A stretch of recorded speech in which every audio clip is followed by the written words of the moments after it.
I'm Mr. White Christmas, I'm Mr. Snow. I'm Mr. Icicle, I'm Mr. Ten Below. They call me Snow Miser, whatever I touch turns to snow in my clutch. I'm too much. Do-do-do-do, do-do, do-do-do-do, do-do. They call... No, they don't do that. I said, are you ready to watch a 400-pound woman scream about a documentary?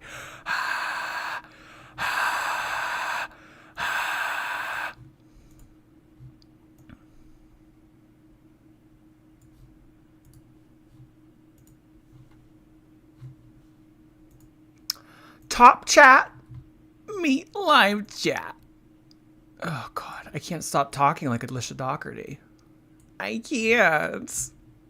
It's just, we have so much fun in this house. Me and my 17 kids. Hi, everybody.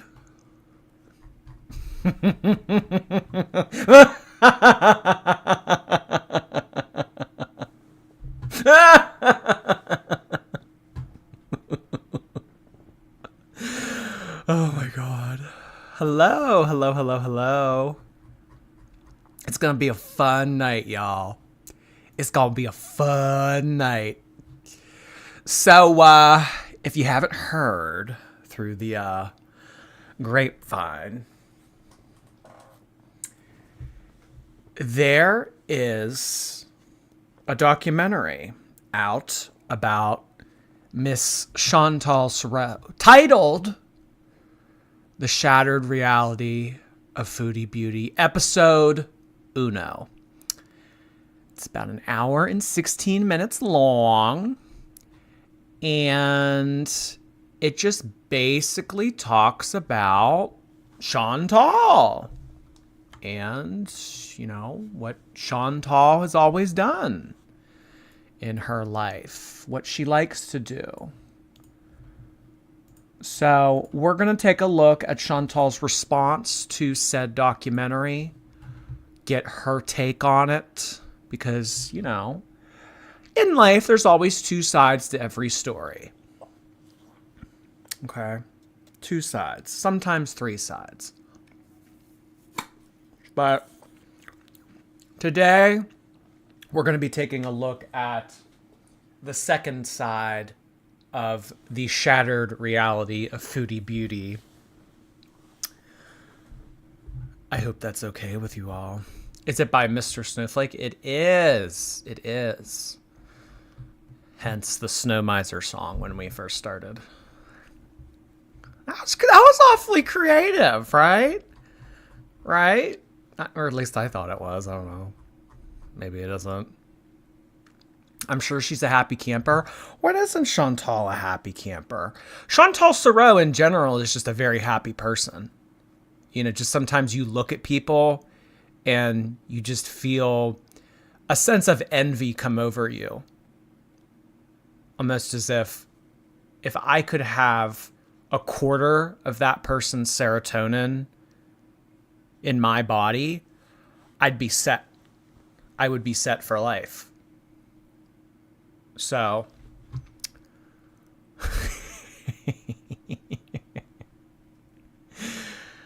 she's looking rough as always. That's not very nice. Her CPAP marks. Like the straps along. No. CPAPs kind of go. Wait. Do CPAPs kind of go down like this, like along the ridges of her face, or do they go across her cheek?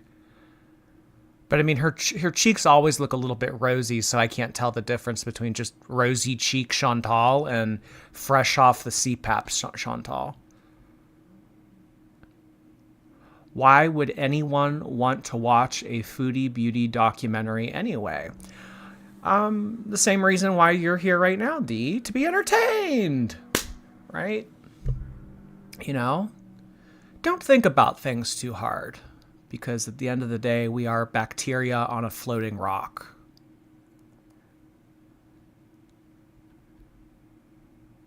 I'm one buzzball in. This is a great night. Ooh, which one did you get, Darth? Did you? I've only had the red one and the green one. I've never tried the mango or coffee one.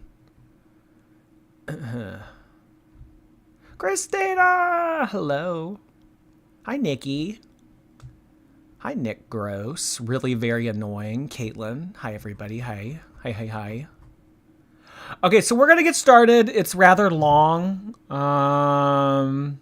Doubt we finish it in one night. Doubt we finish it in one night. Would like to go live on Twitch later, so yeah. We're just going to see what she has to say. So if you guys haven't watched the documentary that released about Foodie Beauty, basically Mr. Snowflake is a reactionary commentator here, and his reaction content is unique from the other reaction channels because it's very in-depth. He does a lot of background research. He does a lot of script writing. He puts a lot of effort into his videos. You know, he just doesn't come on with a frozen webcam and start saying whatever comes to mind, like certain reaction channels. So, yeah, his documentaries kind of cut deep in a way. They go the extra mile, so to speak. So I think that this is kind of what Chantal has on her mind. Such a well done video. It is a really well done video. I really recommend you guys check it out if you have time. His channel name is Mr. Snowflake. So he's over the air. Came out today. But yeah, this is Chantal's response to it. So let's see what she has to say, shall we? But first, a word from our sponsors. Anastasia, really appreciate the super sticker. Thank you, thank you. Juniper, appreciate that as well. Your girl is back from the Great White North and ready for shenanigans. I've been catching up on live while catching up on work. Thanks for always doing a fun stream. Oh, well, welcome back, Juniper. Juniper, Florida, maybe? We're happy to have you back. Thanks so much, Juniper. All right. Let's see what Miss Sorrow has to say. Oh, shoot. Hold on. Hello. Gotta get my popcorn.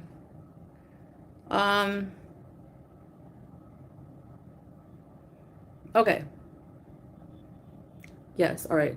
So, yeah, I know I said I wasn't going to react to anything, but I feel like it's necessary to react to a few things. Because I was like, you know what? Everyone is saying that Mr. Cardigan's fair. He does really good research. We'll get to that in a minute. He does really good documentaries. Number one, Mr. Cardigan, you say that I'm not a very good YouTuber. What about you? Okay, so right out the gate, Chantal is responding to this documentary by mocking the way that he speaks and talking about the clothes that he wears. Kind of an elementary school approach, similarly to how two 8-year-olds would fight with one another. So that's how we're starting things off. You know, first impressions are important. If you come on here and you start making fun of somebody's clothes or making fun of the way they talk, it's kind of detracts and kind of tells me that you're not serious about what you're about to say. You're just upset. And you're allowed to feel upset. You know, I'd imagine that there aren't many people out there that would appreciate having a 1 hour, 16-minute documentary made about them. So she's allowed to be in her feels. But the thing that sets us apart in life is how we're able to control our emotions. Are you the type of person that flies off the handle and throws shit and gets mad and says things that you later wish you could take back? Or are you someone that can think through the emotions and have a adult-like response, you know? But Chantal here has let the emotions win right off the gate. We're not even a minute in. Okay, so he has a funny voice, he talks weird, and he wears cardigans as a boy. Okay. So I'm not exactly sure what the dig is of him wearing a cardigan. If I had to guess, it's like maybe like attack. Maybe it's an attack on his masculinity, I guess. Like if I had to think. It's like, oh, grown man wearing cardigan. That means he's gay. Ha ha ha. Look, he's not as masculine as other men. So therefore, this deserves ridicule. Okay, so sort of a Neanderthal way of thinking to start out this video, but I did not expect any less. What about you making clout, making a following off of the Hayders and off of the same two women with eating disorders? What about that? Hello, Amanda. Welcome salam. So here's the thing. Mr. Cardigan has proven himself in this part 1 to be nothing more than a glorified hater with better editing skills. Because let's face it, referencing his credible research is referencing Michael B. Sweaty and Mana See You Next Tuesday on Kiwi Farms, okay? Kiwi Farms is a vile, racist hate forum, all right? So you're gonna hear these people doing this with their cars. So, number one, you're not saying...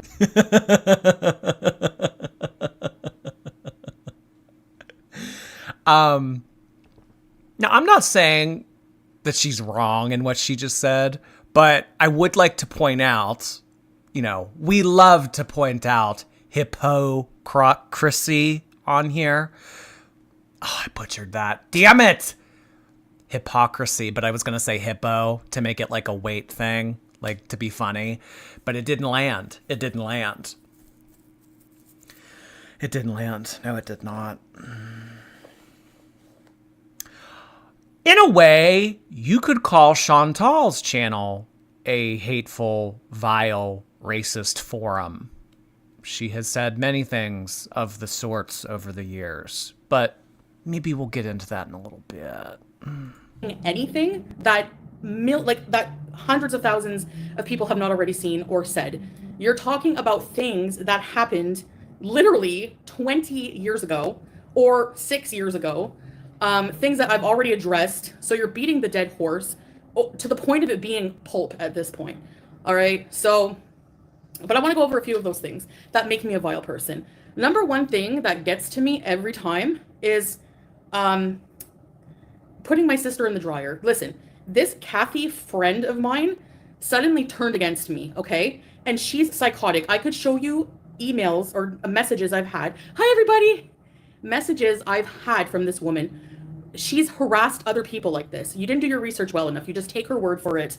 She is vile. She is a stalker. She is like insane, psychotic, okay? And I've been her friend for a while. You did not see the emails that she sent to me. Are you going to show those emails that she sent to me first? Harassing me every single day, saying the most vile things. She hung out at my house when I was with my sister maybe 2 times, like barely ever. So I don't know how she's a credible source of information for my past. I never put my sister in a dryer. Prove it. I never told her she can't sit with us. Prove it. I never, ever treated her badly. So that's one person that you say I treat badly in my life that you can scratch off your list. Oh. Well, the best way to get to the bottom of this, because similarly to what I said when we started this stream, is there's 2 sides to every story. If Kathy, the ex-friend, is saying that you treated your sister very poorly and you're saying that you didn't,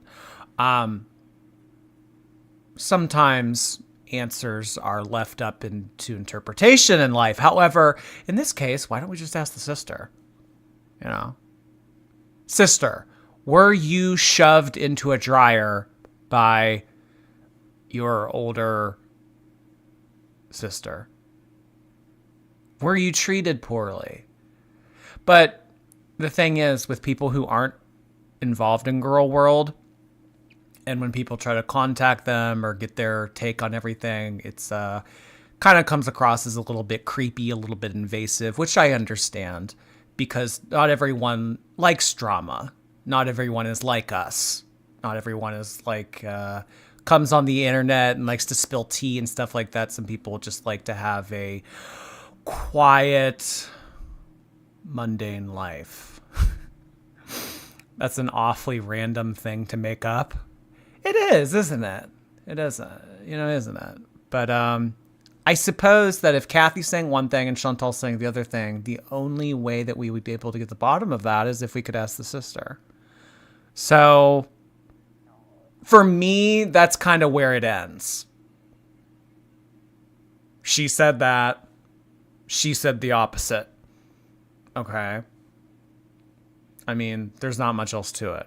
It's he said, she said. I'm kind of treating this like a court of law, aren't I? Because usually in he said, she said cases, that all gets dismissed because that's all it is. It's just two people saying the opposite things. Regardless of what the sister would say, she would dismiss it anyway. That's a good point, Seba. That is a good point. Oh, I didn't put you in the dryer. Actually, you did, Chantal. Do you remember? It was on my 11th birthday. Okay, well, I never turned it on. I never turned on the dryer. So what? I put you in the dryer and shut the door. I let you back out after like 5 minutes. What's the big deal? I didn't turn it on. You're fine. Look at you today. You're fine. Did that affect you in any way? No, it didn't. So what's the point in bringing it up? It's like, okay. Huh. Snowflake acknowledged that he didn't have proof of the dryer thing. Oh, so she's kind of popping off about something that doesn't need to be popped off about. Interesting. Fat Monkey Gaming, thank you so much. It was such a hard watch, the horrible things she casually brings up with little to no remorse. I think that Chantal is someone that has always felt kind of left out in life, that she did not get a piece of the pie where other people did in certain regards. Chantal most definitely got a piece of pie in life, but in regards to having a first kiss when you're 14, getting asked to the junior prom, being included like all of the other kids. And when you grow up with all of those things taken away from you in life, or you've been excluded from those things, it makes you a little bit bitter. It makes you a little bit sad. So I think because of Chantal's weight, she missed out on some things in life. And she thinks, well, if life isn't going to give me what is owed to me, then if I'm as selfish as possible, I think that that's an okay way to go about life. So in my opinion, I think that that's where the lack of remorse comes into play here.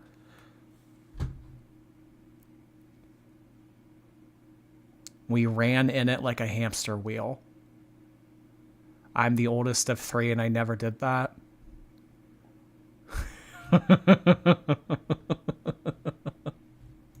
Compared to a lot of civil rivalries I've seen in my life, mine was pretty good. Maybe she's annoyed me a few times. I was 11. Again, if you want to go back over 20 years, that's your prerogative. I don't know why people are so obsessed. If a documentary needs to be made, it needs to be the level of obsession with my past as a child.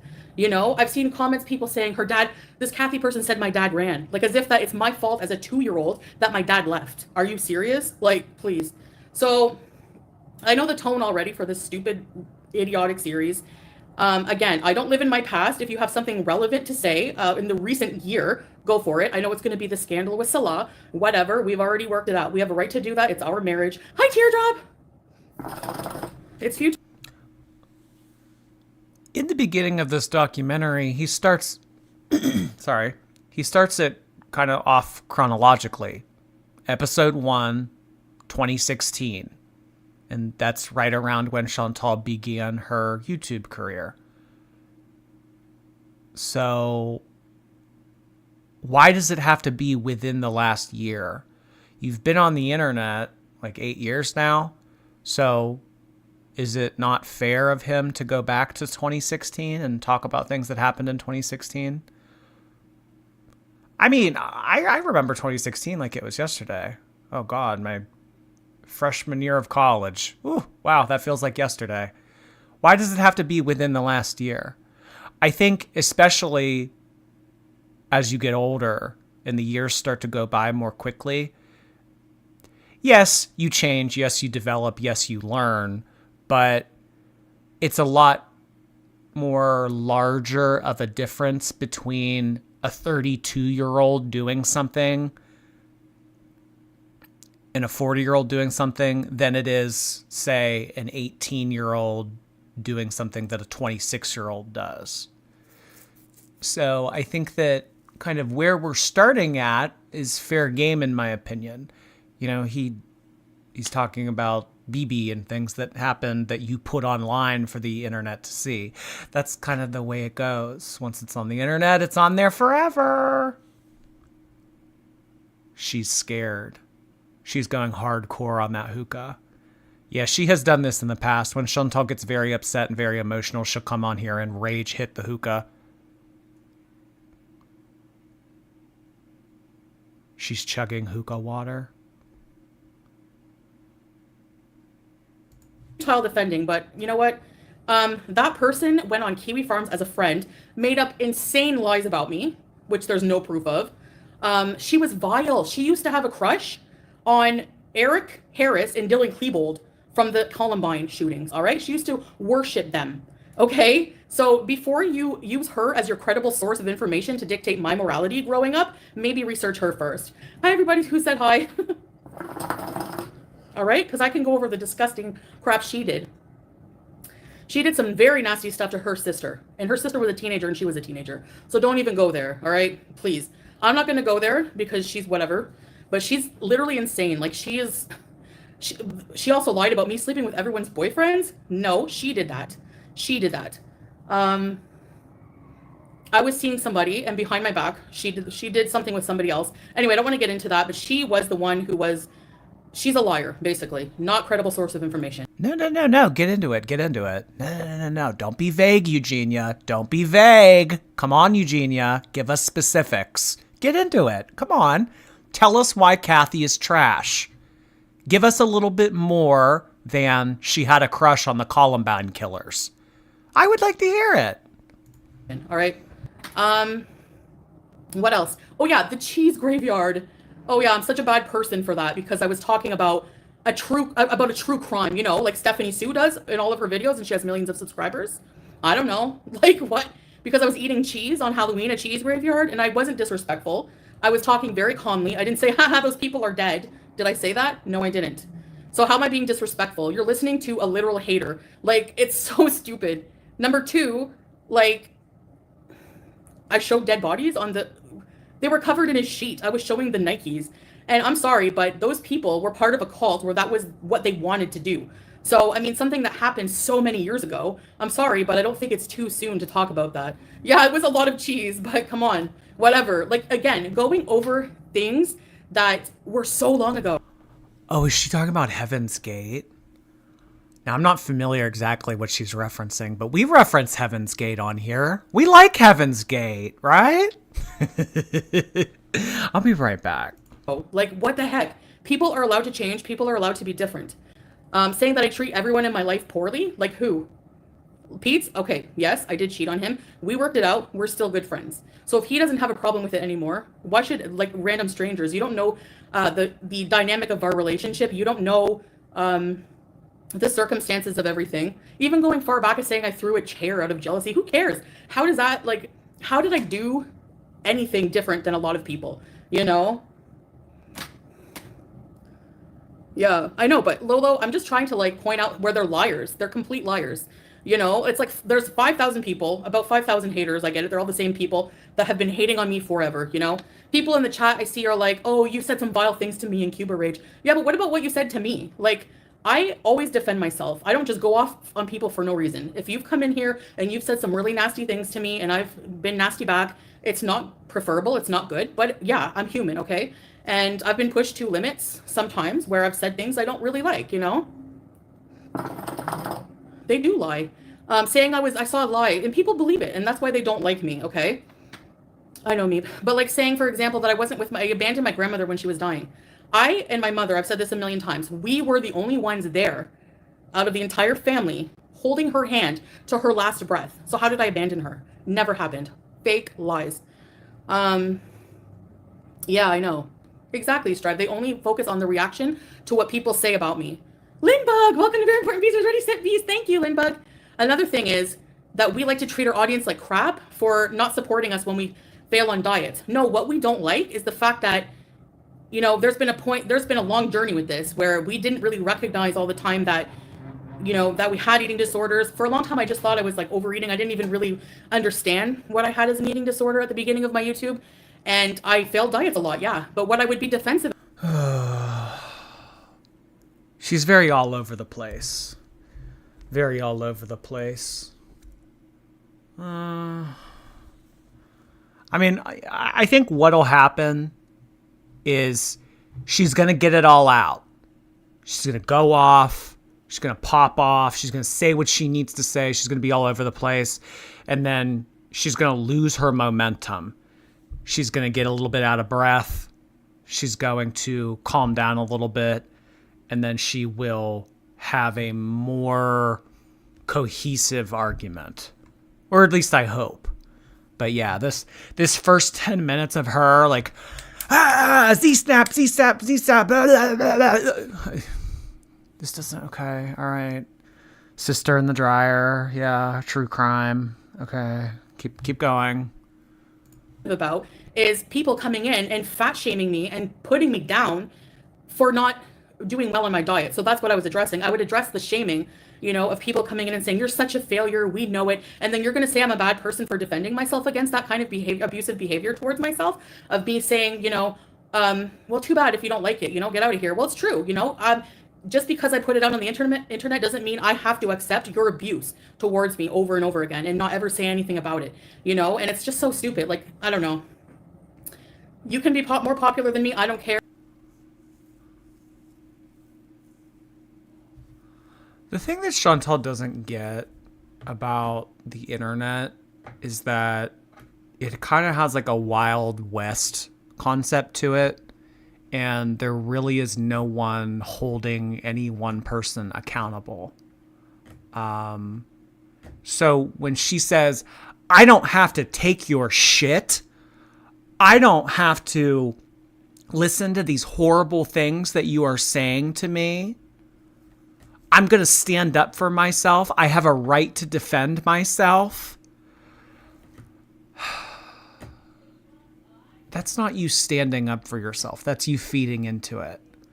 The best way for her to, I guess, fight back is to just keep living her life the way she wants to live her life. Because on the internet, you don't need to convince people of who you are. It shows through. And if people don't like you, they're not going to like you regardless of what you say.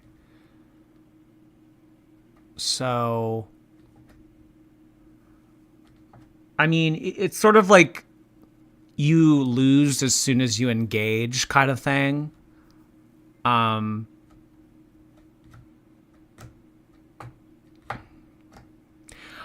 It makes a lot more sense, I suppose, if you're someone that's been like the subject of a lot of criticism and you've had like hundreds or thousands of people coming for you and saying things about you.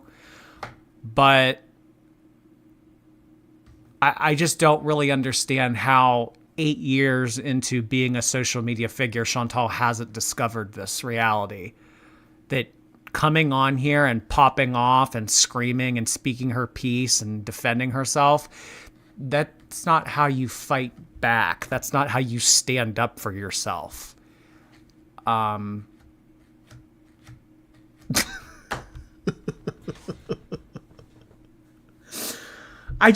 don't know. Like I discovered that pretty early on, with like making an audience here on YouTube and everything. But I mean, Chantal's been doing this 4 times as long as I have been doing it. I mean, just like never once have I ever thought to come on here and scream and try to prove myself to a bunch of people.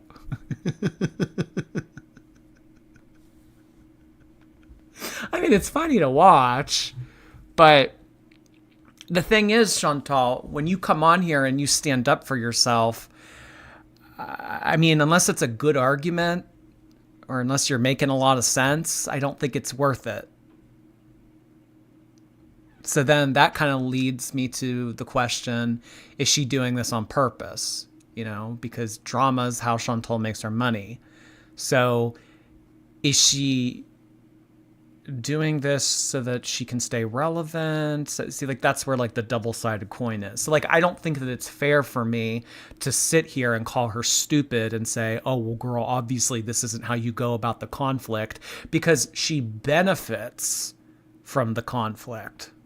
So maybe she's doing the wrong thing deliberately to make more money. Huh. Hangry Sloth. Appreciate that. Happy Monday to Jordy and all of the chat. I see your revision from the last chat. Ironically, Chantal's rant announced to me that Mr. Snowflake's doc was released. Yes, she's bringing more attention to the documentary. So thousands and thousands of views will now be administered to this video, whereas had she not said anything, it still would have been widely viewed because he does a really good job on his documentaries. But this doesn't help Chantal. But then, you know, kind of like what I just said. Is it deliberate? But the fact that you do the same documentaries people have done a million times on Amber Lynn and I, it just makes you another stupid hater with nothing new to say. So congratulations. So those are all falsehoods. What else? I'm disgusted. Oh, I farted. Sorry. Nobody ever passes wind, I guess, right? Okay. I mean, again, that's something that you're going to, like, be grossed out over me passing wind 6 years ago, like, or telling a story. The story about the other two people. Let me tell you about that story time. They invited me. I was in Cornwall. They were in Ottawa. Okay. I guess before she starts to talk about this threesome or whatever, there's a big difference between passing gas. I mean, all people pass gas. Isn't there like a statistic? It's like people pass so many gallons of gas every day or whatever. But I mean, coming on the internet and farting and then laughing about it, I mean, that's just one of those things. Once it's on the internet, it's on there forever. And the whole thing about it being 6 years ago, oh, that was so long ago. Chantal, it was, I mean, before this, like before you put on all these clothes and this hijab and moved to the other side of the world for your Tinder husband, it wasn't even 2 years ago that you were doing some pretty showy things on the internet. So I see what she's trying to do here. She's trying to minimize the argument by putting a lot of space and time between it. Oh my God, I farted on camera in 2016. Big deal. Well, yeah, you did. And it's on the internet. And like I said, for, you know, the 10th time now, the internet's forever. It wasn't that long ago that you were doing some pretty similar things. Actually, some pretty worse things than just farting. So I do not think that Chantal is much different of a person than 2 years ago when she was doing some pretty egregious things on live than the woman that we're looking at today, personally. I don't think that she's changed. I don't think she's made any progress. I mean, I just don't think because you match with someone on the other side of the world on Tinder, move there, and then start wearing a hijab, that means that you've grown as a person. Or telling a story. The story about the other two people. Let me tell you about that story time. They invited me. I was in Cornwall. They were in Ottawa. They paid a cab for me. And they were really nice to me on the chat and everything. They saw my picture, everything, okay? They saw what I was like. They paid for me $120 to $150 for me to taxi to them. And then to me to get all the way there, and they treat me like they're snobby towards me. You know, obviously. Well, maybe, did you catfish them, Chantal? You know, there's a whole show on MTV about that. There's a whole concept called catfishing. It's kind of where you present yourself as a certain someone online, and then you see them in person, and it's a lot different. So I don't think that it was the couple's intention to pay to have you visit them. It's a lot different. Yeah. So I mean, you can look great. You can look great when you do a little bit of photo editing and a little bit of picking the right angle and getting the right lighting and not showing certain things. People might look at that and think, oh yeah, okay, all right, yeah, she's got it. She's got it. She's bad. I could do this. But when you show up in person, it can be a lot different. So if I were to meet someone off of an app like Tinder or wherever you met these people, and I paid over $100 for them to come meet me, and then they showed up not looking like their photos, can you see how they would be a little bit irritated, a little bit peeved? So maybe that's why they had that dismissive attitude toward you, because you gave a false impression. So it's like, oh, well, first of all, we're not having the threesome that we wanted to have, and we wasted money. Yeah, I don't know if I would be treating that person that nicely either. I mean, she's kind of making it sound like, oh my God, they knew what they were getting into. They paid for me to visit them. And then when I get there, they act snobby. What the hell is with that? Oh, Lordy, it's Jordy's feet. Thank you so much for that. Appreciate it. Obviously, I'm going to feel a certain way about that. And I was totally normal. I didn't pass wind. I didn't act gross. I acted normal. I was actually kind of shy. We were listening to music and everything like that. And then they like bought me a bunch of alcohol, like a ton of alcohol, shots, beer, whatever. And then like at first it was okay a bit. Then near the end of the night, that's when things started getting, and they had no plumbing. Like I didn't know that. Their toilet had no plumbing. They had no water. They had no toilet paper. They had no. What am I supposed to do? Like, am I villainized for not being able to hold in my bodily functions? Like, please. Yeah, he never passes gas. Yeah, exactly. I mean, what the heck? I don't get it. I don't get the obsession with these things. These story times from years ago. This is like, well, why? What's the big deal? I don't get it. Because you haven't changed, Chantal. You are that same person from 7 years ago. I think that Chantal thinks that because she put these clothes on and now she lives in the desert, she's a different person. That was 7 years ago. The only thing that's happened between those 7 years is you've just continued to do drugs and eat takeout. But 7 years have passed. That's the only thing that's changed. The fact that 7 years have passed. No growth. Well, but there has been growth, but no emotional growth. No descent into adulthood that a lot of people experience throughout their 30s. So I think that that's maybe why people are hung up on it a little bit more.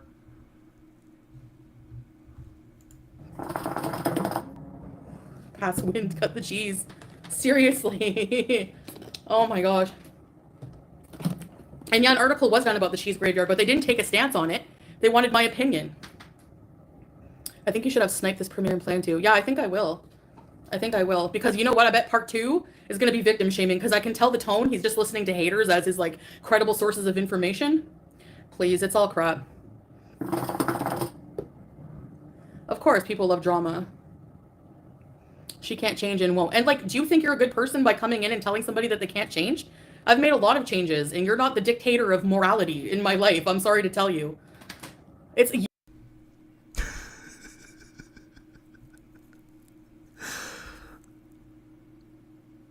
I didn't really get that from watching his documentary. The dictator of morality.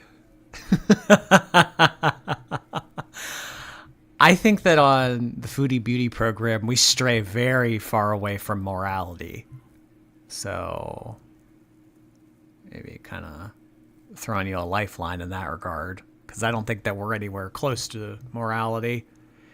Yeah, victim shaming. I don't want to get too into that just because I think that that will be a discussion for another day. But if you know kind of what went on throughout the pandemic with Chantal and the guy that she got involved with, Chantal's narrative now is that she was a victim in all of that. That she was taken advantage of, she was manipulated, she was a whole lot of things.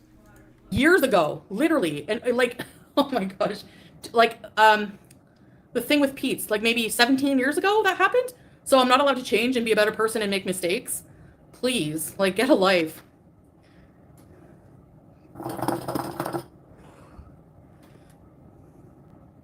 So yeah, I'm allowed to address things if I want, you know? No, it's not my own words. It's not my own words. That's the thing. He didn't use my own words. Like some of the stuff, yeah. But what's the big deal? Like, what's the inference you're taking from me telling a story time that happened 17 years ago? That's not even the same person anymore. And then making up things from this hater former friend who made up all these lies about me. Where's your proof? It's not a credible. Using Kiwi Farms as a credible source of information from people who literally hate my guts. You don't think that they have lies to tell? Come on, please. And then the irony is that you're going to sit there and call out my lies in a documentary, which I haven't seen any yet, by the way. I haven't seen any yet. So. Oh my god. Well, that just makes you sound so stupid, Chantal. Is the video sped up? Yes. Oh no. No, no, no, no, no, no, no. That makes you sound really stupid. How are you going to put this in there and say this and talk about this person and what this person had to say? I haven't even watched this documentary yet. Oh no. She's trying to give the book report without reading the book.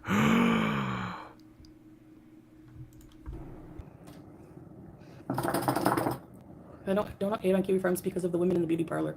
And I'll send you a card. Well, I'm just saying that they can be pretty hateful to people, at least on my page, and I've seen some other things, okay? And I've seen, especially this Kathy friend, she was horrible. She was harassing me every day. I'm pretty sure I put her emails out there too. Of course no one's going to show that. No, of course not. Threatening CPS on her? Yeah, I did. Yeah, I did. And I'm pretty sure I apologized for that a long time ago. I never did it. I said I didn't think that she should be in, raising children because of her level of morality. Imagine sitting around being a hateful harasser and your kids are privy to this. Same thing with some of the reaction channels, saying the most disgusting. Yeah, Chantal likes to go after people, especially likes to go after people with kids. I'm going to intervene. I'm going to intervene because I don't like the way that person lives their life. Chantal, this is not the first time, and it won't be the last time, that Chantal has gotten the cops involved with some of this stuff. She's not the brightest bulb. Some say the bulb isn't even turned on. She doesn't want to watch it, so it's not real to her. Yeah, she doesn't, I'd imagine she doesn't want to think about these old things, because that's kind of how Chantal is. Let's live a very immoral, gross, gluttonous life, but so as long as we don't think about yesterday, we can have that fresh, clean slate of tomorrow. It's very similar to the way that Amber Lynn thinks. Let's fuck up today. Let's be gross today. Let's make all the wrong decisions today. But when we wake up tomorrow, light at the end of the tunnel, baby. I don't want to think about yesterday. I don't want to think about last year. I don't want to think about my childhood.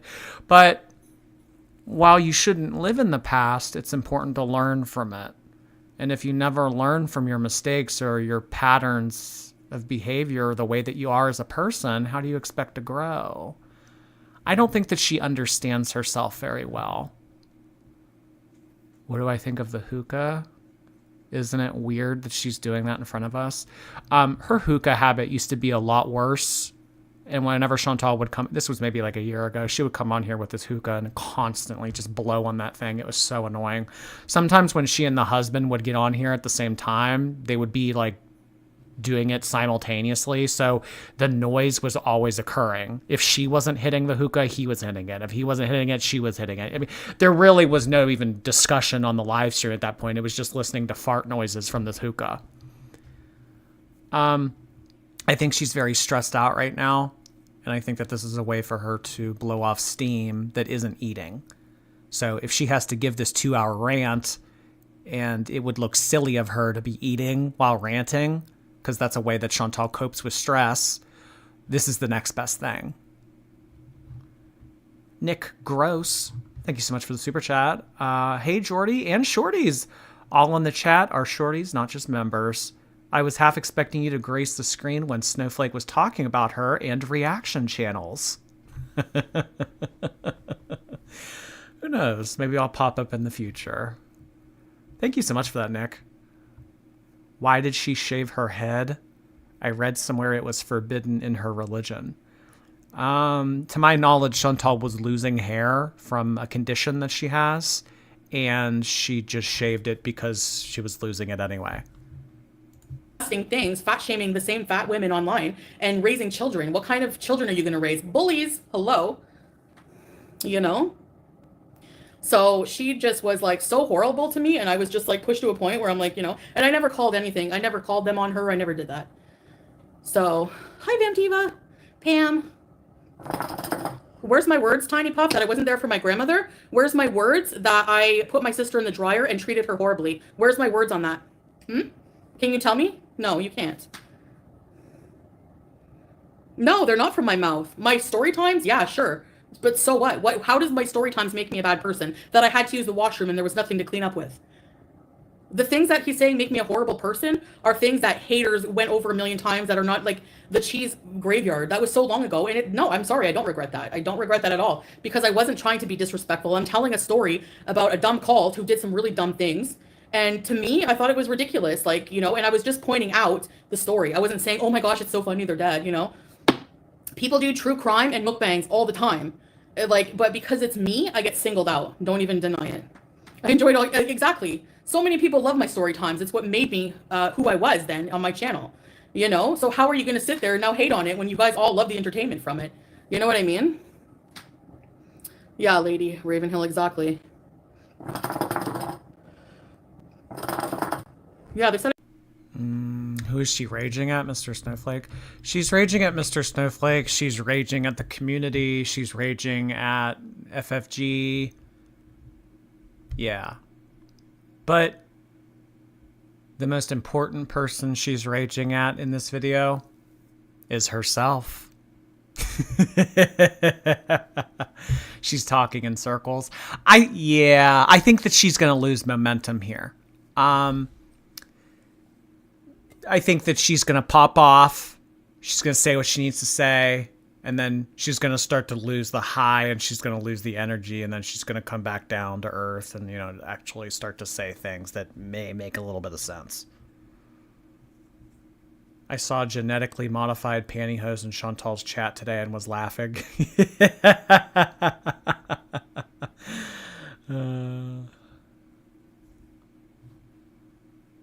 Oh my god. Can I jump in? This is fun. Of course, Susan. We'd love to have you.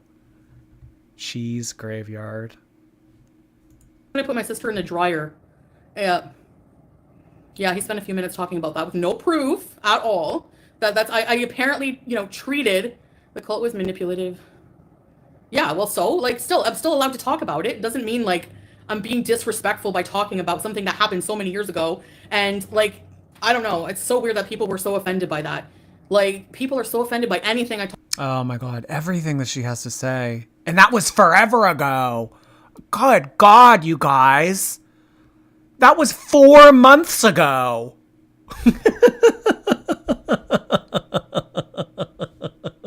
That was last Tuesday when I said that. God, you morons need to move on. You need to live in the present like me. You need to not learn from your mistakes like me.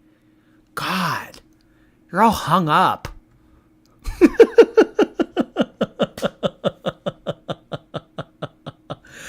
Oh my God. Talk about, you know, what were they offended about recently? That was such a stretch. Oh yeah, I apparently was laughing at the, you know, when I was telling the true crime story I recently did, even though I was just laughing at the name Schneeberger. And again, you're gonna like say, oh, she's disgusting. Like this kind of outrage is what I'm talking about, you know? No, I never bought subs. Prove it. I never did. Not once. I could show you my bank statements. Unfortunately, your words and actions, no, Tiny Puff, no. It's the lies being told and the twisting and the outrage because people make money off of that. People make money off of that. I'm a very normal person and with a past like everyone else, and I'm a different person now. I don't do those.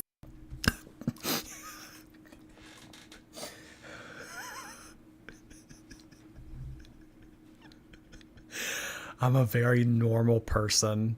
Chantal Sorrow, February 26th, 2024. I'm a very normal person.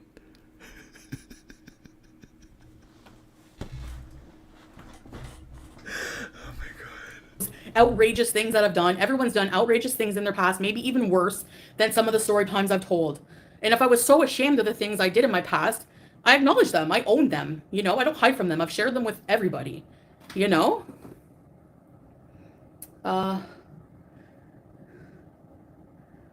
Mr. Snowflake cheats on his family with girls on his Discord. I don't need proof someone said it. Exactly. You know, saying that I put my sister in the dryer is a pretty big accusation with no proof. No proof. Why don't I apologize for my wrongdoings? Like what? Like what? I'm pretty sure I have. It doesn't matter. People don't want an apology, Bluebot. People want. I would like you to apologize for what happened to your cat last year. That would be a nice thing to do. But that's sort of the thing that kind of goes along with Eugenia. You can't apologize about something if you don't view it as a wrongdoing. Things that many people that have watched Chantal over the years view as wrongdoing, she does not register that as wrongdoing, so therefore there's nothing to apologize for.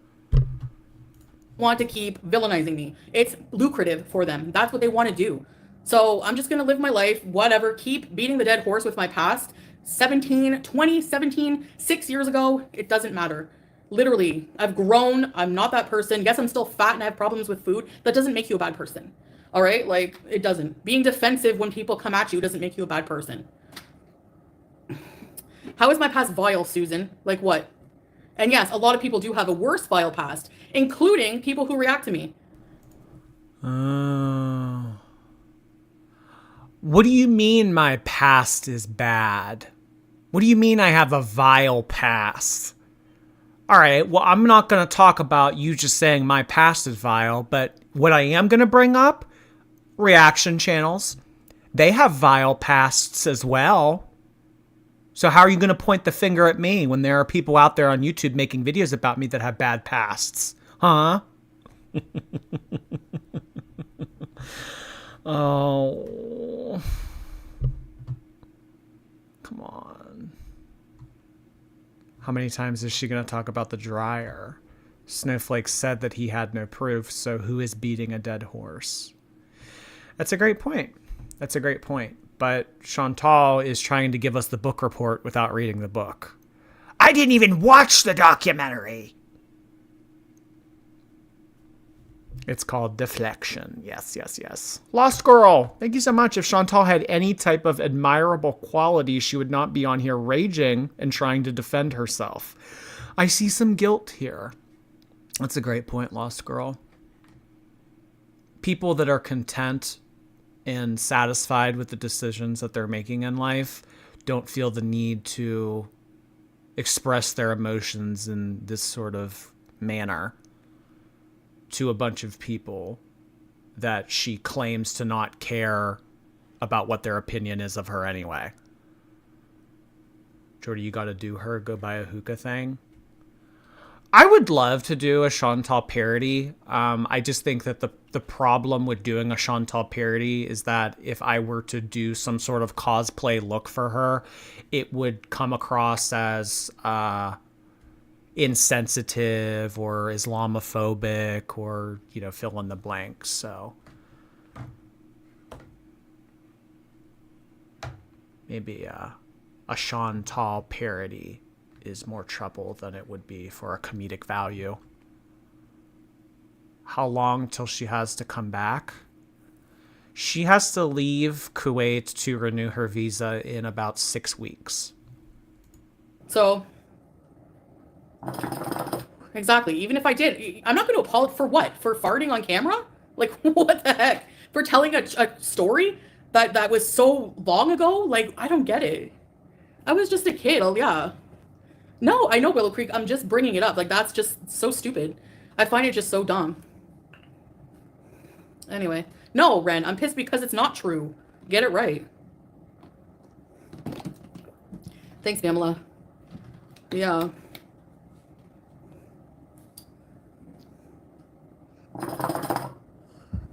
You can think I bought subs. I don't care. I didn't, and that's all I'm going to say. If you can prove it, fine. You can't. You know why? Because it didn't happen. Just like the dryer incident. It didn't happen. But I've proved myself a lot with things. I've had receipts about my medical records that I've been in outpatient care. I showed a lot of receipts in my life. Do they get ignored? Yes. Thank you. Thank you, Melissa. Don't raise your blood pressure. No, I'm not even, I find it laughable that these people just keep beating the dead horse with the same stupid things that I've already addressed. You know, oh, I'm such a...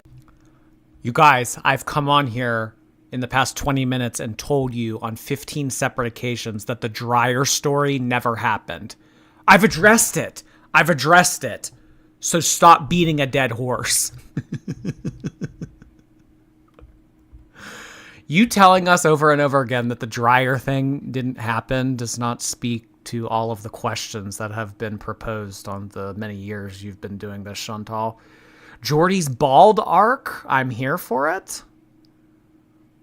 I don't even remember what she was wearing in the Cuba rage. What caused this rage? A channel here on YouTube by the name of Mr. Snowflake made a very in-depth documentary about her, and she doesn't like it. Joe Lauderdale, thank you so much for becoming a shorty, as well as gifting 5 memberships to people in the chat. That was very kind of you to do. Really appreciate that, Joe Lauderdale. Huh, Joe Lauderdale. Are you related to Fort? Her face is turning red. Yeah, I would love to know her blood pressure right now. A bad person over things that are not even true. I never ever did that. A lot of those things. And like, I don't know. Or who I went to bed with in my past. So long ago. Why does that matter? You know, like, I don't know.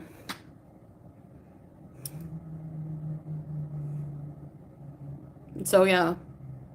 So you're going to take a moral, you're going to believe somebody saying that I laughed, like I did all these bad things, which are all lies. She said all lies. Somebody who idolized Eric Harris and Dylan Klebold. Gotcha. Hi, Vanessa. Let me disprove your claim that I put my sister into a dryer by saying that you had a crush on the Columbine shooters. This is the dumbest thing I've ever heard. Like, quite literally the dumbest thing. Like, I don't know how some people think that this is like the correct way to argue or go about conflict resolution. I put my sister in a dryer? Oh, yeah? Well, you like those Columbine shooters. It does. It sounds like 2 8-year-olds on the elementary school playground yelling at each other about just like things that have nothing to do with one another.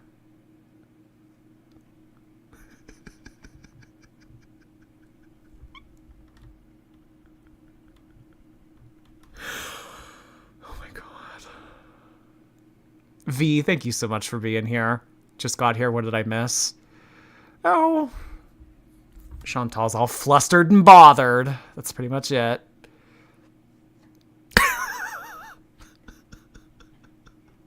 8 years old is generous.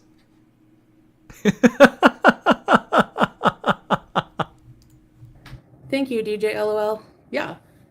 Yep, I know I've changed. I don't need to prove it to anybody. That's fine. Me and people would hate to see what my siblings did to each other. I have a scar in my face. Yeah, well, you know, I've never done anything like that to my sister. Never. And I think she was jealous of... You can think all you want. It doesn't make it true. You know? Like, people just assume, like... I said maybe, like, it was a bit hard to go from a single child to having... But my mother never ignored me, even though I had a sister, you know? So... Yeah, they live in the past to make money. Exactly. So how credible and how genuine are these documentaries going to be? They're crap. They're not documentaries. They're just... I mean, if I'm such a bad person and my content's crap, but you make multi-series for hours on end about me? Okay, got it. I don't believe you. I didn't put her in a dryer, period. Yeah, Mr. Snowflake puts his kids in the dryer. You put your one of your relatives in the dryer. Somebody told me that. It was Jimmy. So, yeah. And like that's the thing. People believe these dumb things, you know? No, I like the primary colors. Sheep, exactly. Let's chill out and fart together. I mean, so what? Like, yes, at one point when I started YouTube, you know, like I was talking a lot about and saying that BB never looked comfortable on camera because he didn't want to be on camera ever. People are always like, oh, he didn't love you. He didn't love you. We were together 7 years and I broke up with him. I broke up. Oh, yes. And I heard that this was a very controversial thing about who broke up with who. I'll tell you this. I'll tell you this much. Just because you've been together with someone for 7 years doesn't mean that you were in love. There's a lot of people in loveless marriages that have been, or loveless relationships that have been together for a lot longer than 7 years. I don't think that length of a relationship constitutes how much love went into it. Some people just stay together for convenience. Oh, well, you know, he gets along with my family well, and, you know, we have a dead bedroom and we really don't have a lot of the same interests, but I guess it's better than being alone. We were together 7 years. Saying that he didn't love me? You sound stupid. That doesn't sound stupid to me. That doesn't sound stupid to me.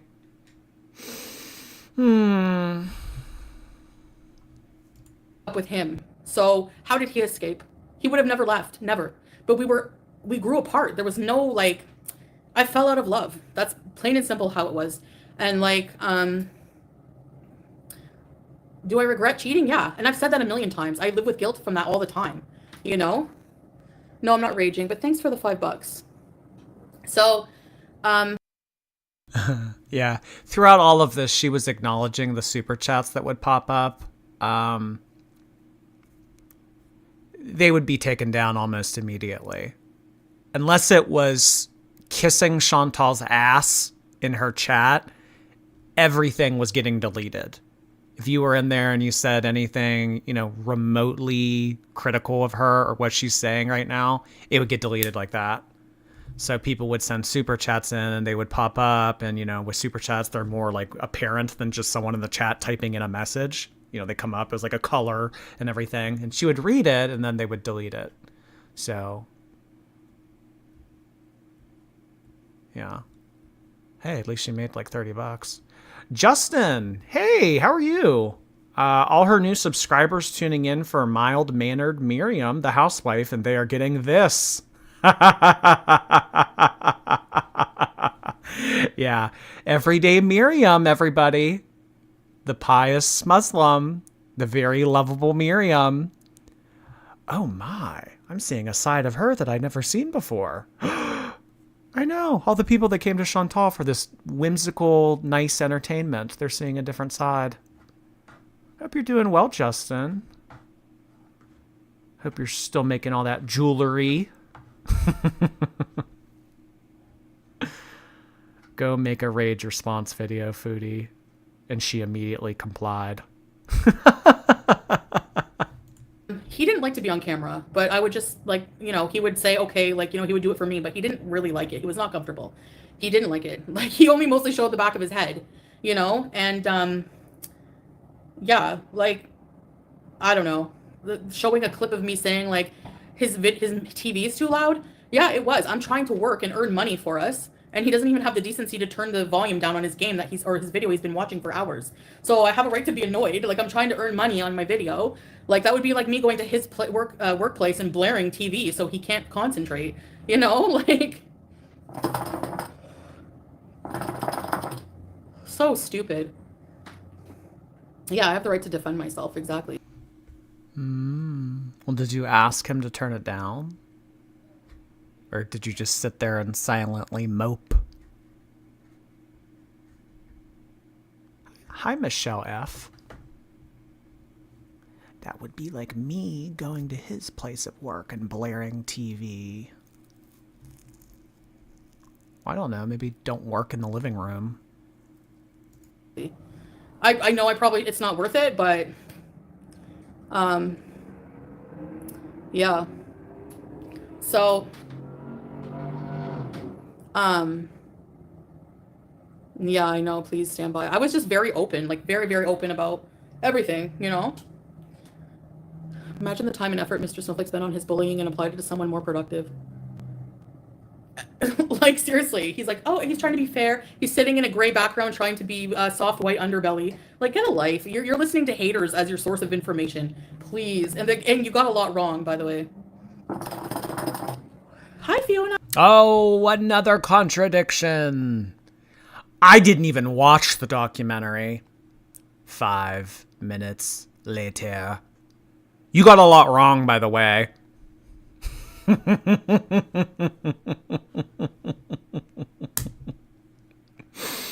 Mistress of All Evil, thank you so much for becoming a member on the channel. We are so happy to have you. We'd love to have a Mistress of All Evil as a member on this channel. We'd love that. I don't get it. Like, it's so stupid. No matter how much you try to, no, I don't want him here defending me at all. Thank you. I don't get all the effort and time spent on something that's just like what? Like, I don't get it. Like, stuff that's happened so long ago. He does, yeah. Yeah, exactly, Lynn.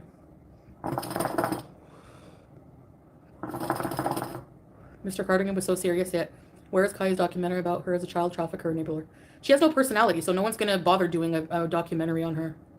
But yes, they forgive someone who literally is in bed with a child, somebody with a legit sex offender, no matter how you spin it.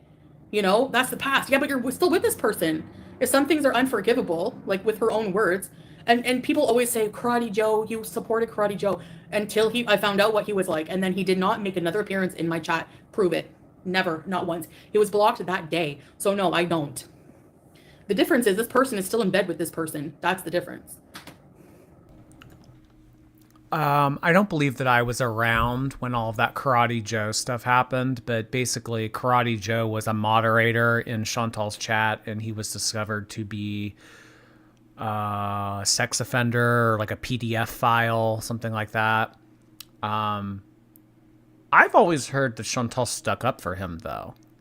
Well, he served his time. He's dealing with the consequences. Kind of like a, why are you guys hung up on this sort of approach to it. Karate Joe was her internet husband. Yeah, you'd think that someone that you declare as your internet husband, that would be disclosed at some point. I hate hookah voice when it drops your voice down an octave. Yeah, I mean, this is more along the lines of how Chantal actually sounds when she comes on here and she talks. Hi guys, today I chopped up a zucchini and then we took a walk at the park and saw all of the stray cats. You know, as like people refer to as her low BMI voice. This is more Chantal. Like we're getting the real deal right here. Raw and unfiltered. Anybody in the mood for Chantal Sorrow? Raw and unfiltered? Anybody? Sounds like Eugenia. Yeah, when Eugenia gets a little bit upset and she starts to argue with people or, whatever, it goes back down to her, normal speaking voice. But any other time, it's...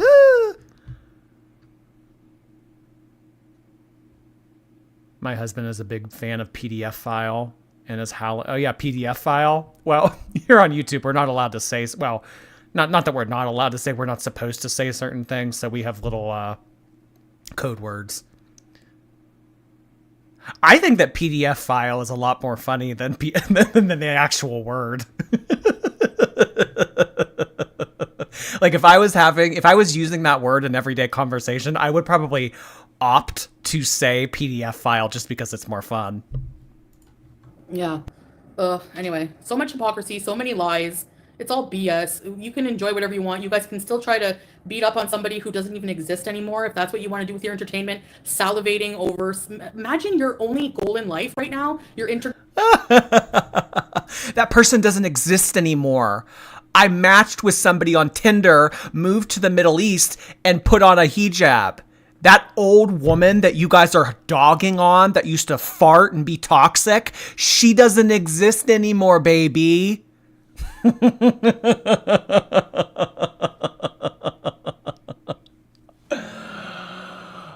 my god. Entertainment you get popcorn for, you sit down in your PJs, is to see someone rage. Like, what kind of life are you living? Like, don't come for me, because that's not what I'm into at all. And that right there makes me a better person than all of those 5,000 people who just, again, beat the dead horse over and over and over. I saw a reaction channel who's supposedly Muslim in there. Nice Muslim you are, gossiping and backbiting on another Muslim. Gotcha. So don't ever come for my morality, ever. Ooh, now Chantal is judging other Muslim people. So while she's freaking out, defending herself and getting in the mud with all of the people that she allegedly hates, she's judging someone else for doing the exact same thing. I just, yeah. Nice Muslim. Nice. A lot of the times when Chantal pops off and she does these Z snaps, you could hold up a mirror to her, have her repeat the statement, and it would apply to her.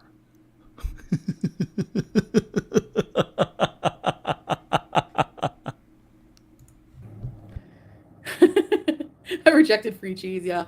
No, it's not all in my words, oh hell no. My story time, sure. But he did a lot of talking crap and using reference people who made up lies about me. Like Kathy, like Michael B. Sweaty. Please, are you gonna really?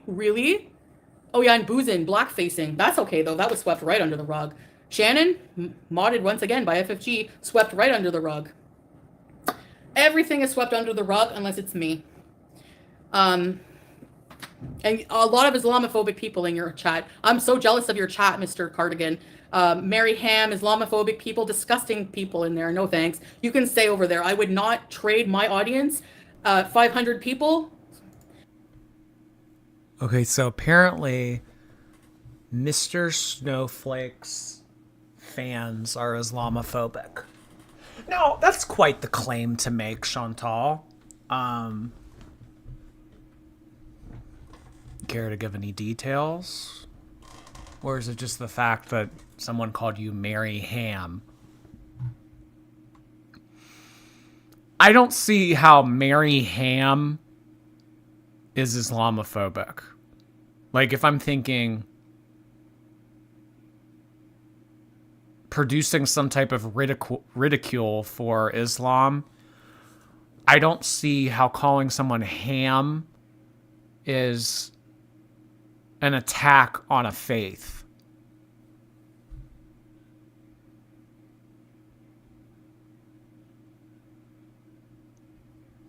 I don't get that.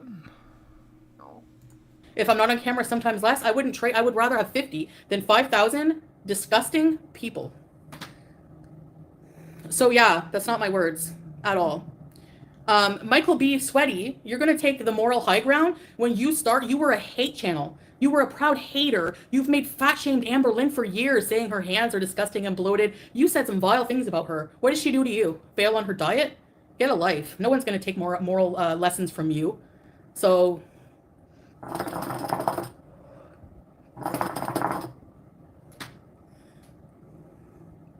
whatever.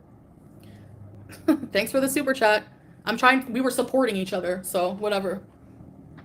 The Muslim raptor is a train wreck. She literally sat for 4 hours on live trying to figure out if you had photoshopped your photo. Yeah, this is a devout Muslim person talking about my morality and my being Muslim and all these other things. Please. Hi, Tracy, Monkey Mar. I've seen people in the chat say, I'm Muslim and I find Mary Ham offensive. You're not going to see people like that in my chat, that's for sure. The whole world can hate you as long as you strive to make God proud. None of the rest of us matters whether approve or not. Keep striving, 100k subs. Thank you! Now, the way that Mary Ham is being used is that they're calling her a pig. Pig is a very common insult to call someone that's gross, unkempt, disheveled, gross, immoral, fill in the blank. Unappealing adjective. So I'd imagine that's the way that it's being used. That's the way that it's always been used, just because that's such a common thing to call people of, gross people, I guess. But the whole thing that happened with Goblin, if she's gonna, use the defense of, well, I didn't mean it in an anti-Semitic way. I meant it as she looks like those creatures. Wouldn't, in her logic, the response of, well, we mean it in the way that it's you being a gross pig, not in the way that has to do with people of Islam not eating pork, why wouldn't that be an okay response? Because you just tried to use that same response last week.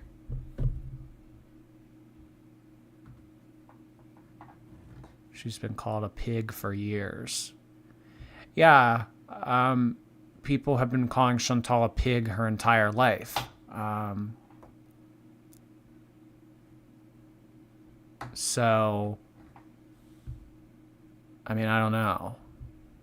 Like, just because you put on the hijab and move to the other side of the world to financially support someone that you met on Tinder. Oh, God.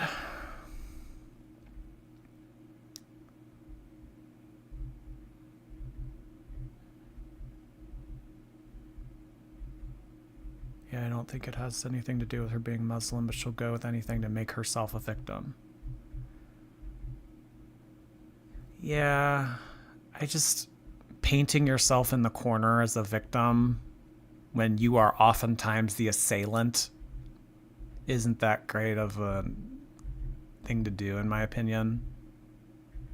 Especially if it doesn't make sense, too. If you're just trying to make up these imaginary barriers and walls to put yourself in so that you can be offended, that's when it really comes off as silly. Thank you. And I can put on my community post where I messaged YouTube because I was concerned about my channel growing. And they were like, "Oh, don't worry about it. It's not possible for someone to buy you subs. It's probably just, if it's bots or something, YouTube will just clear them out." I checked Salah's bank statements because I was like, "Did you buy me subs?" No. He showed me. No. So I don't know. Yeah, say a prayer for trolls to find happiness in their life. No, these are legit people who believe just whatever these people say. If you knew how Kathy was, oh my gosh. Oh my gosh. Horrible person. They hate you like it affects their lives. Yeah, exactly. Yep. Hi, Lizzie. The mods are working hard today. Yeah. Karate Joe was a mod in my channel for a long time. And then one day he was doxxed. And it was found out that he was a sex offender, registered sex offender. And after that, he was blocked in my channel. And he completely disappeared. I've even had loyal Beezers remember that. So how am I? Yes, I supported him when he was a mod for a long time. I didn't know who he was. He was just a name in my chat, I didn't know about his past. But he was your internet husband. He was your internet husband.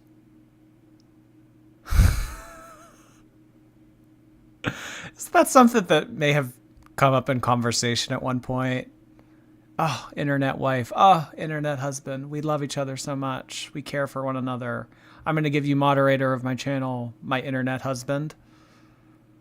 Oh, by the way,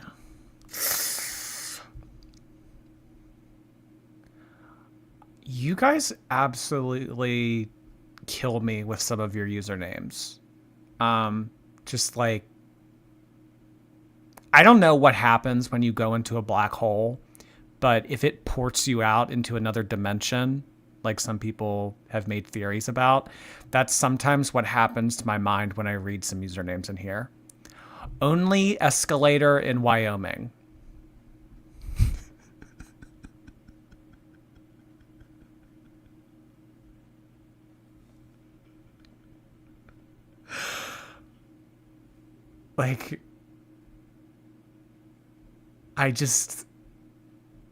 I don't know sometimes. I'm quite speechless.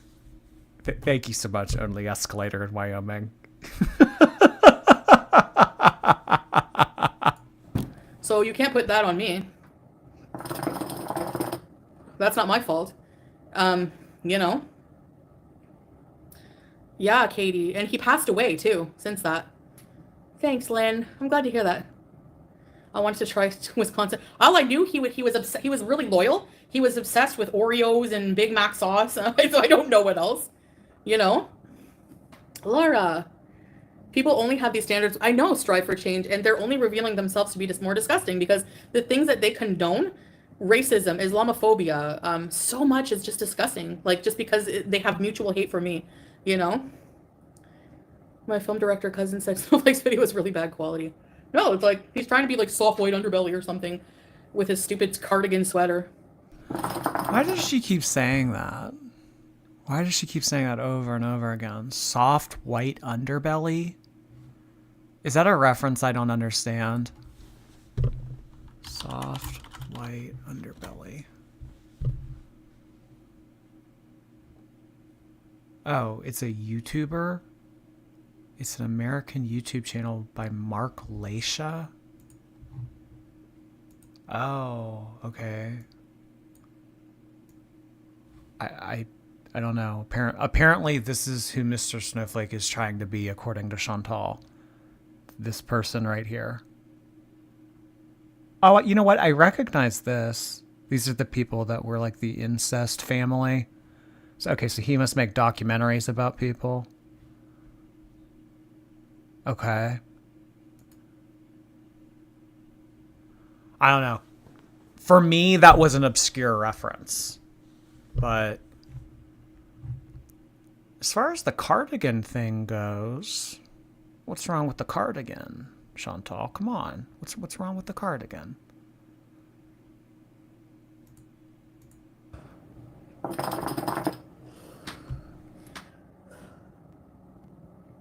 He was never back in my chat, ever back in my chat. So yeah. How no, I wasn't racist. Oh, please. How was I racist? Oh my gosh.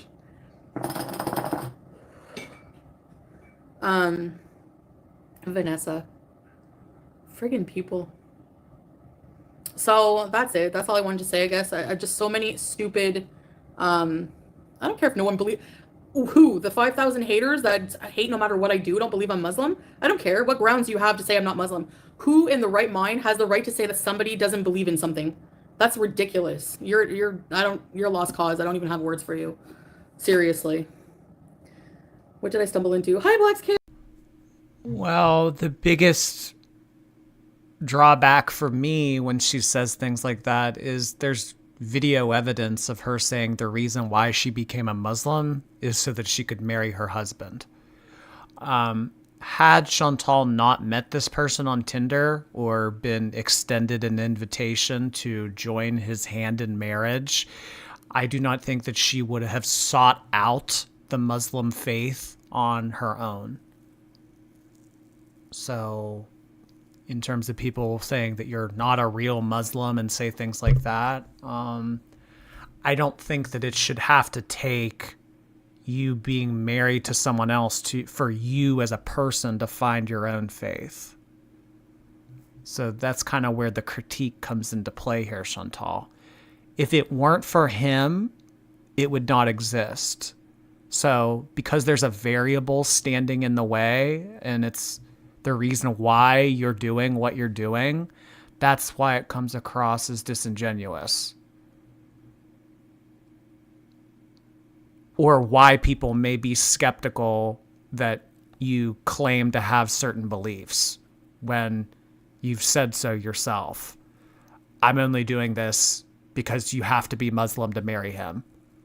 That's it. That's it. Yeah, it's just a bunch of BS. Ordering you to the end of lives. Yeah, exactly. Yeah, exactly, Lynn. I don't know, like, what your point... I don't know what the point is, but if you're gonna, like, use haters from Kiwi Farms, people who have done worse to me, such as Kathy in my life, she used to put curses on people to try to kill them, okay? I could get my friend to testify to that, but there's no point. I'm not going to entertain any more of this crap. I know part two is just going to be all about Nat Turd, and it's going to be all about probably victim shaming, as if that, you know what, Mr. Cardigan, unless you're in an abusive relationship with an abusive narcissist, you can can it. And Doodoo, you can can it too, because you're going to act like we don't have video evidence of him smacking you around, you stupid idiot. Seriously.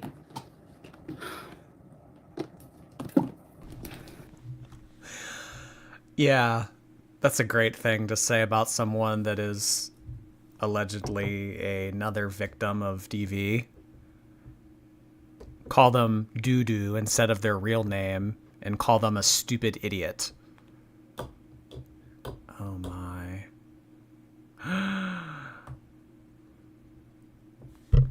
I don't want to get too much into it. I don't want to talk about Natter today. I don't want to talk about, because that will be a live stream for another day. When the episode comes out and she comes on here and she speaks her piece about it, we can have a discussion about it that day. But did she say doo-doo? Yes, the woman that the guy chose over Chantal, her name is Dee Dee, and Chantal calls this woman doo-doo. Yeah. Seriously. Literal video evidence of him being abusive. Okay. You're gonna say I was manipulative? He's the king of manipulators. The king of manipulators. Any narcissist abuser is, okay? And I fell in the trap, sure, whatever. But looking back now, oh boy. Yeah. Yeah, I know, Gizmo.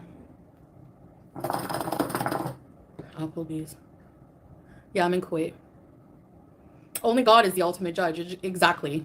Exactly.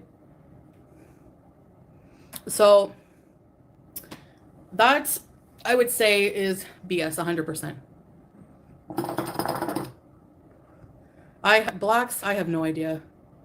You know, oh, well, you should have kept the charges on him, or it didn't happen. The hookah is so annoying.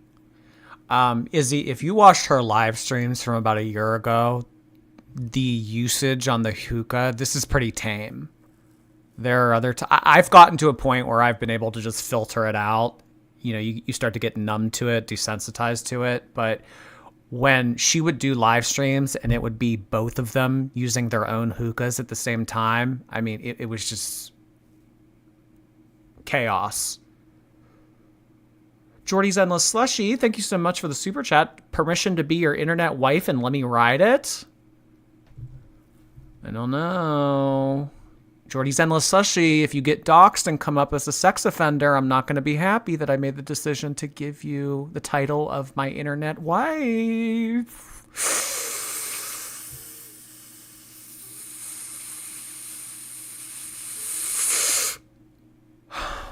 But sure. Is she the female Eric Cartman? Oh, good God. Happen. Okay, go look up statistically how many abused women drop charges. Go look. When you have feelings for someone at the time and they make you feel bad, did you hear anything he would say to me? Anything he said to me? No, you didn't. You never heard him trying to, you know, get in my good graces or like try to say, oh, I love you, blah, blah, blah, to try to, you know what I mean? He was very manipulative, and going from having somebody like BB to that, what the heck? I had no experiences with people like this. Like, please. And at the time, of course, I didn't want to believe what May said. You know, all I knew was there was this woman who wanted to come down and see him, fly down to see him, spend all that money for what? His cooking? So I thought she had a crush on him. So many women were reaching out to him, and he said it was consensual. What did I know? You know what I mean? How do I know? I wasn't there.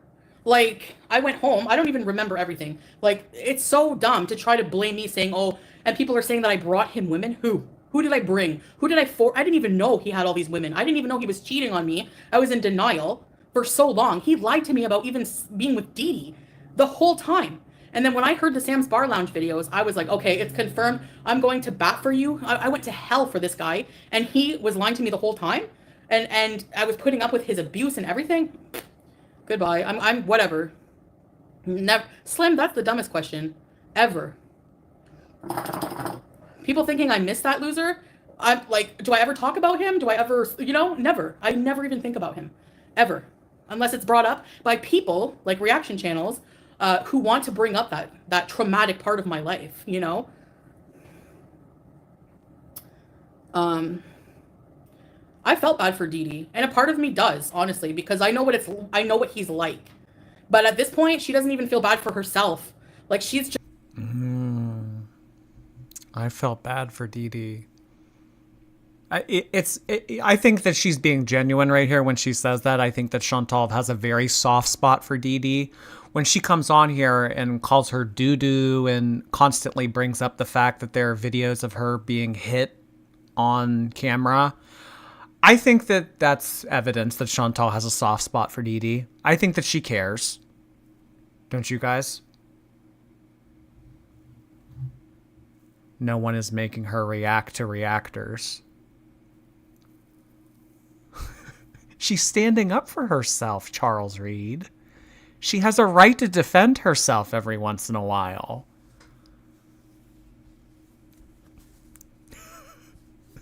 What's the common denominator in all of this mess? Oh my god. That's like what my 6th grade teacher said to me. You know, Jordy, there's a lot of problems in our classroom. And it seems like whenever there's a problem, your name gets brought up.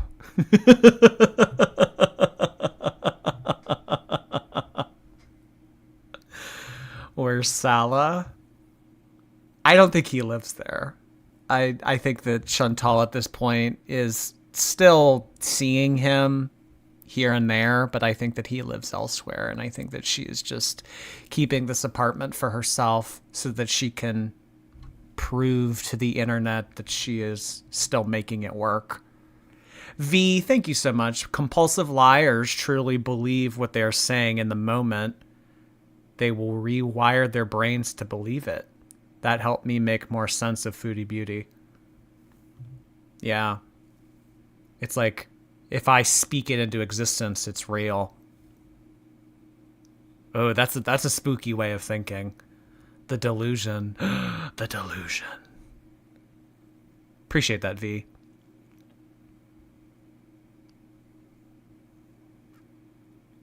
Yeah, I don't think he lives with her either. Just like, I think she's just like him, like in a lot of ways. I don't know. She's a strange one, I'll tell you. But, I mean, you can go to bat for him all you want, Dee Dee. He's not going to change, and he's not worth it. You have your mother there. He's a disgusting human being. You have to support him. I know, because I had to. You're going to be miserable, and you're going to regret it one day. I know it. Her mother lived in a 1-bedroom condo. Yeah.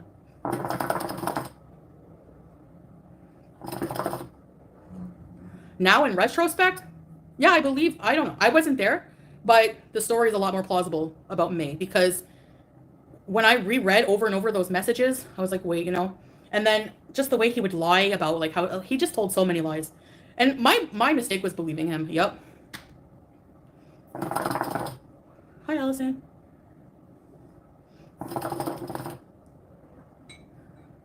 At the time, when I had feelings for that gremlin, I was, like, disillusioned. I didn't care about anything. I didn't care about myself. I just wanted to be with him. And now that I have that veil taken off, I'm dealing with a lot of trauma. And I know you hate me, and I know you don't believe me, but I am. I deal with a lot of trauma about what happened. So, walaikum salam, Rebecca.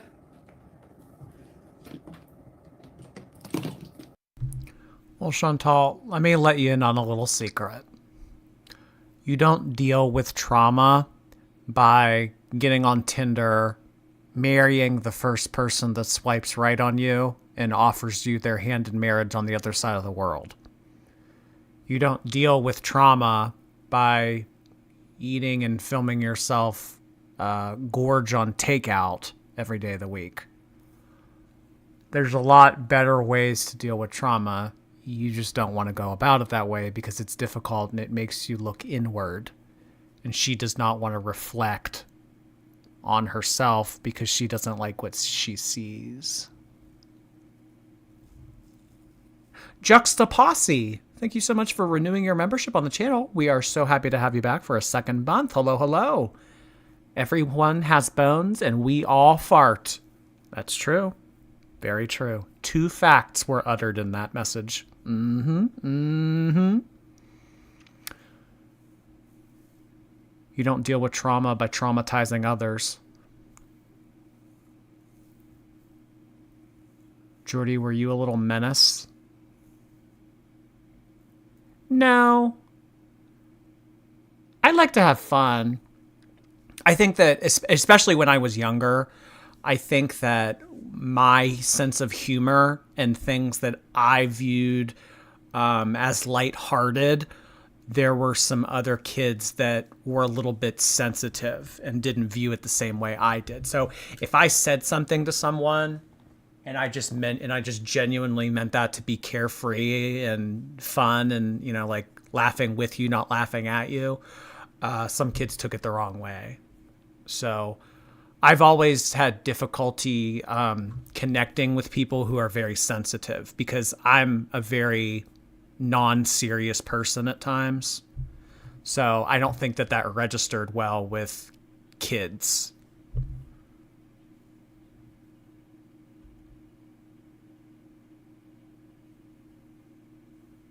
When you change your name, your trauma doesn't disappear. I know, right, Justin?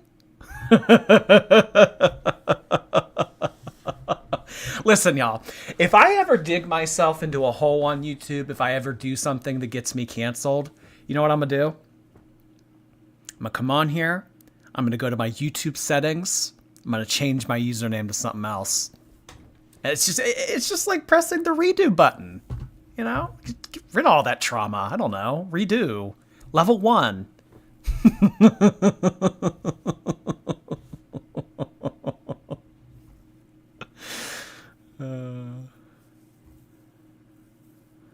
Bully? No, I was not a bully. I could ask some people that I went to school with. Would you guys like that if I got some people on here and I just said, hey, by the way, when we were growing up, did you ever consider me a bully? I wonder what they would have to say. If someone goes to lovingly put their hand on my face, I flinch. Like, you know?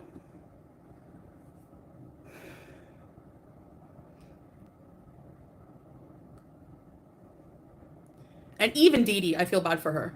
Even Dee Dee. Because I don't think she deserves that. I don't think anyone deserves that.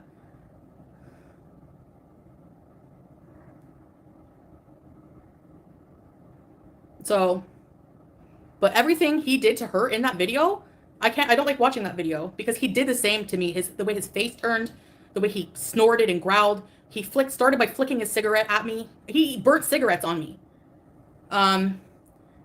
Threw things at me, punched me, smacked me, called me names.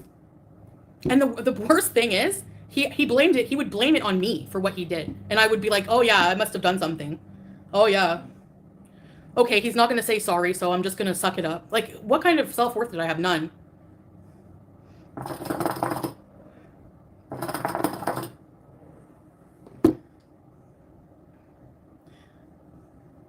All of the signs I ignored, I see them now. The late at night, hiding the phone, talking on the phone with like, oh my God, I don't even know how many. Oh God, how did we get to this? I mean, we went from talking about Mr. Snowflake's documentary to how Natter mistreated her. Oh, she's just waiting for that episode to get out. I mean, she barely talked about BB at all, and that's kind of what one of the main parts of his documentary was about. I mean, she's like getting ahead of it. And she's so invested in justifying and clarifying everything that went on with Natter because, in my opinion, she's still obsessed with him. A large reason why she moved to the Middle East in the first place is to show Natter, oh, look, I can do better than you. I can be happier with someone else than I ever was with you. Her living there is a big FU and a big I told you so to reaction channels, the community, and Natter.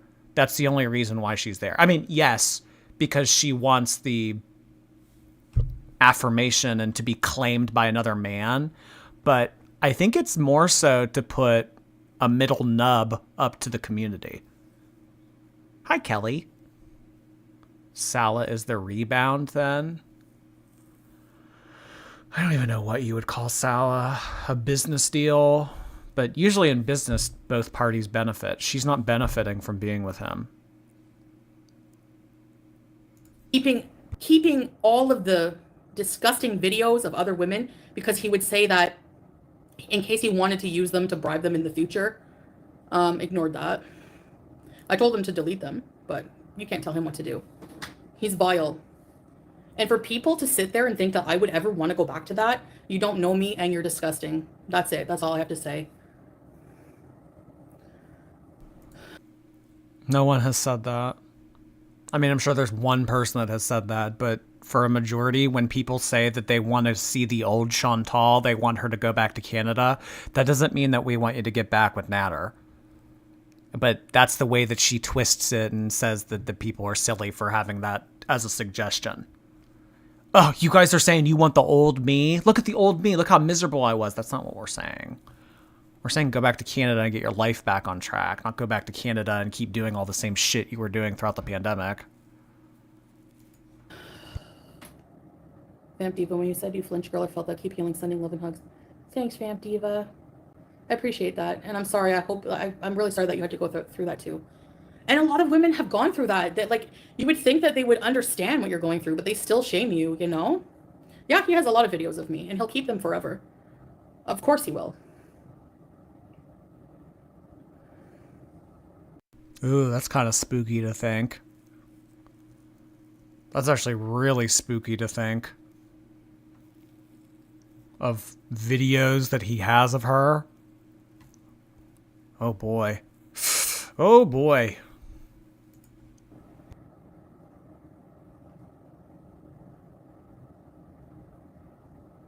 I can only imagine what Dee Dee's living through. You can come online and you can act, put on a face all you want, try to save his reputation. I tried to do that too. You guys know I did. How many times did I try to come on there and say, well, he's really not that bad. He's that bad. And then he's literally evil. Evil. Personified. Yup. So you can pretend like it's wonderful in there, but even the few times that I was at her place, he was like running the place. He was horrible. I don't know how she lives like that. I don't. You guys know, I would literally spend like a day and then come home on the long road crying my eyes out. I can't imagine. I don't know how you can do it. So to say that I would ever go back to that and how it's, you know, my story and trying to invalidate my stories. And then Mr. Cardigan says I just wanted sympathy when I would go over my breakup story with BB. Oh, really? So those tears were just fake, I guess. And then play a part back to where I said, you know, if we ever had to break up because he wants kids and I don't, then that will happen. Doesn't mean that I'm not going to be hurt that I had to break up with him. Like, what the heck? You're saying I don't have a right to feel hurt for breaking up with BB just because it had to happen?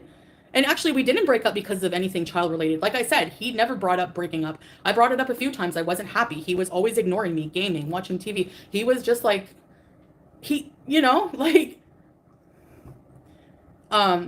still does that as far as I know. So it hurt because it was like something familiar that I had to end for 7 years, but I wasn't happy anymore. I wasn't in love with him anymore. I wasn't happy. I wasn't satisfied. So that's why I tell you, if I'm not satisfied in a relationship and I'm not happy, you're probably going to know, you know? She must have loved him to stay. Some of these people have no clue about domestic violence. Yeah, at the time I did have feelings for him. 100% I did. Yes, I did.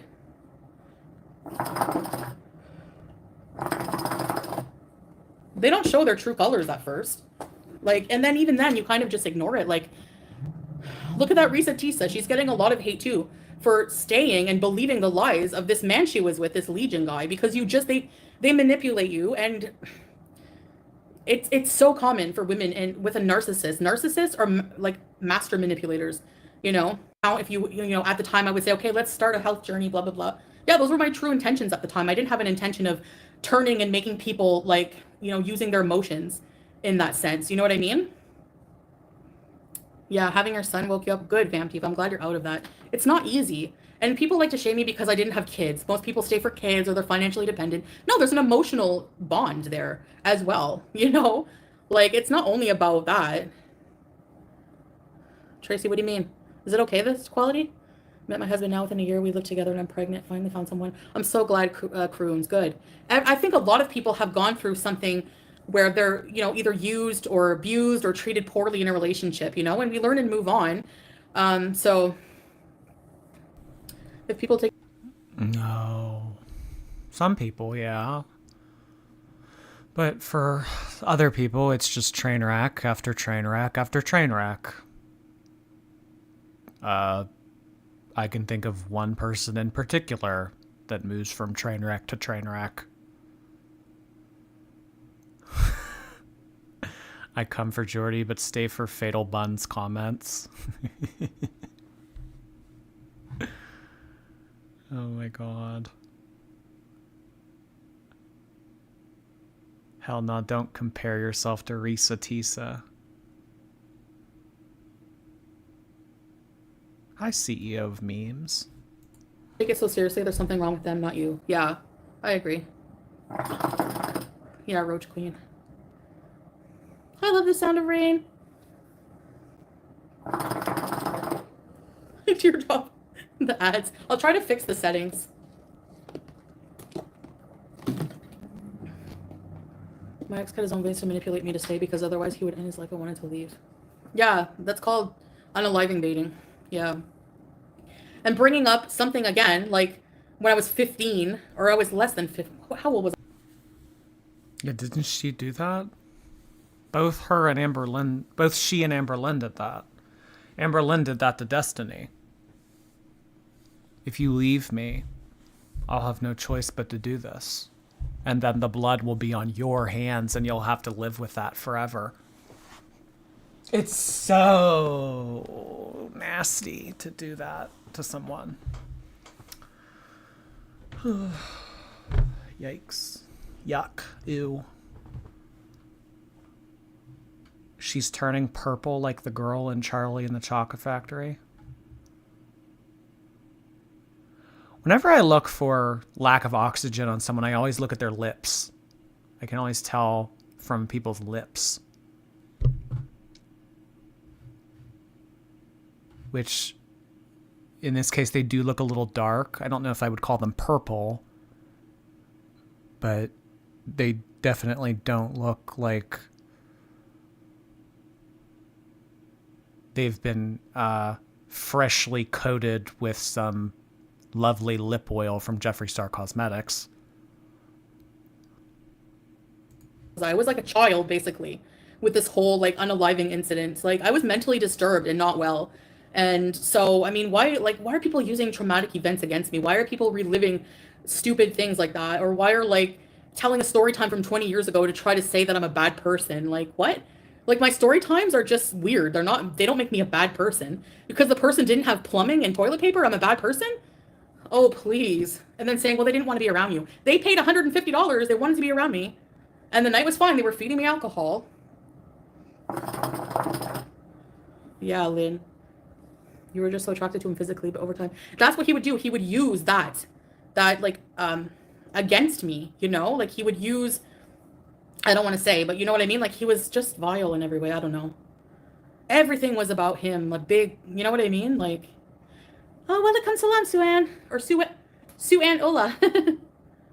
And stayed. Many people are guilty of this. Yeah, exactly. You stayed with crappy people. It happens. You know? They're using that to say that I deserved it or something. I don't know what their point is. My narc ex used to literally watch me scream and cry, begging him to try to understand why he hurt me when he lied and cheated and just give me the silent treatment. Yeah, they do that. They do that. I've never had experience with a narcissist, but let me tell you, now I know. Now I know, and I have boundaries. And you can say after what happened recently with the incident that I don't. That's not true. You don't know the full dynamic. You don't know everything. Trust me, I got this. Not the same. Yeah, they just want to make money, exactly. But they're making money off of things that are lies and exploiting my trauma when they say that's all I do. Thanks, Lynn. The worst is when they blame the 40-year-old guy who obviously took advantage of you as a 16-year-old. Shannon said you were. Well, who's worse? The person that brings the trauma to the platform and broadcasts it to make money, or the people who sit and talk about it? Is this like a chicken or the egg kind of question? What came first, the trauma or the reaction channel? It's that age-old question, y'all.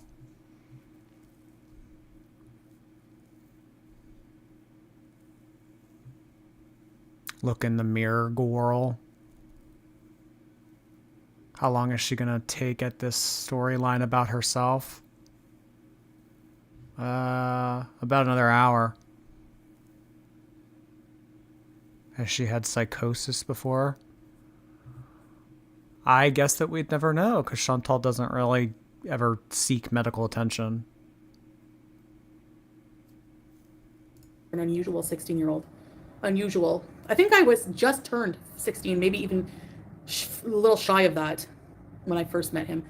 I romanticized that story because I didn't realize until people brought that up, until people were saying, wow, she was abused by this man. And I never thought of it that way because I thought it was my fault. You know, I'm the one who went to his apartment. I'm the one who, you know, he initiated because he was like coming on to me and making gestures and things. And is it precocious? Like I was very mature in a lot of like, you know what I mean? But even then, how mature can you be at 16? Like you're right, the adults should know better. And no, precocious is not the word, Chantal. No. I don't know where she thought that she was going to fit that in there. But if we're thinking about 16-year-old Chantal, precocious is not a word that comes to mind. And I think it's wrong. I think it's wrong now. I see that. And he put me through a lot of disgusting things.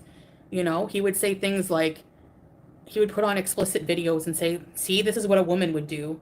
But you don't want to do that, do you, Chantal? Like he was really manipulative and like wanted to pressure me to do things I wasn't comfortable with as well. And I had a history of letting people like that take advantage of me because, you know, I wanted that. I think I wanted that validation. Like I feel like I wanted acceptance from these disgusting men because that's how I would get it from them, you know?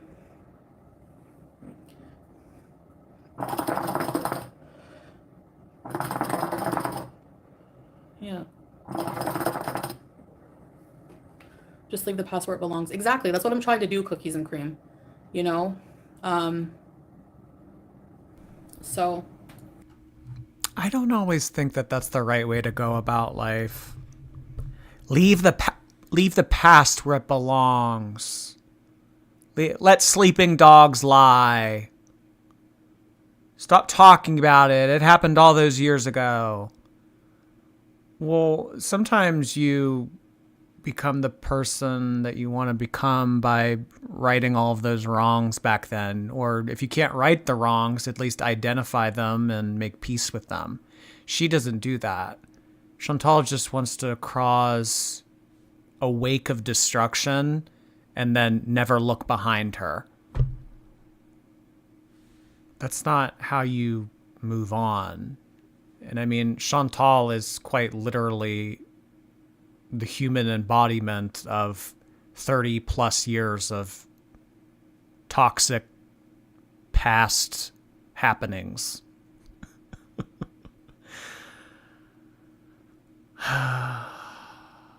No self-awareness. Leave the past where it belongs. I think that that's a good philosophy to have for some things in life. But I mean, when you constantly just live and make shit decisions all the time and never turn behind your shoulder to realize what you're doing or how that might be affecting other people or yourself, how it might be affecting yourself, then no, I don't think that you should leave the past behind. And I mean, she very much so has that kind of mindset. It happened 4 years ago. Let it go. Jesus Christ. It happened when I was a teenager. It's like, okay, you know, I'm sure if I were to think back to things when I did a teenager, you know, back like 10 years ago or whatever, back when I was a teenager, I'm sure that there's things that I could realize that went on, and the reasons why I made those decisions at the time and how I'm a different person. She's done none of that. She's done none of that. No reflection. I want her to go back to Canada and get admitted. That'll never happen. Does she water the plants? She used to very heavily, but it's illegal in that country she's in, so no, not anymore. You have to confront your past or it will haunt you and ruin your whole life. I learned that the hard way. I'm not a very big fan of someone just saying, let's focus on the future. Let's forget about all that. Tomorrow's a new day. I think that that's okay to apply in certain situations in life, but as far as going about how to become a better person and learning from your past mistakes, like, no, you can't just leave the past in the past. I mean, when you go to therapy, what do? You talk about the past. You talk about why you make decisions the way you do.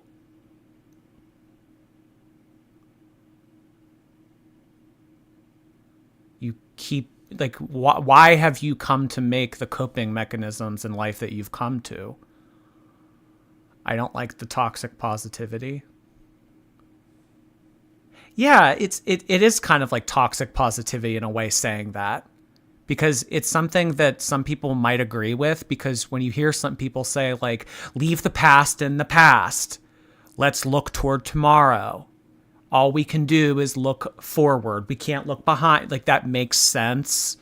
And that could be viewed as like positive statements. But that doesn't apply here. You see a lot of similarities between Amberlynn, Eugenia, and Foodie. Even though they're all very different people, in my opinion, it always comes down to poor conflict resolution methods. Deflection, distraction, blame. Yeah, let it go. I'm not going to get hung up on all that. Let it go. Move on. Like, those can be positive things to say about certain things, but when it comes to us kind of making sense of why you're 40 years old, 400 pounds, living in the Middle East with someone that you met on Tinder, yeah, maybe it might be a little bit beneficial to look into the past a little bit as to how you got there.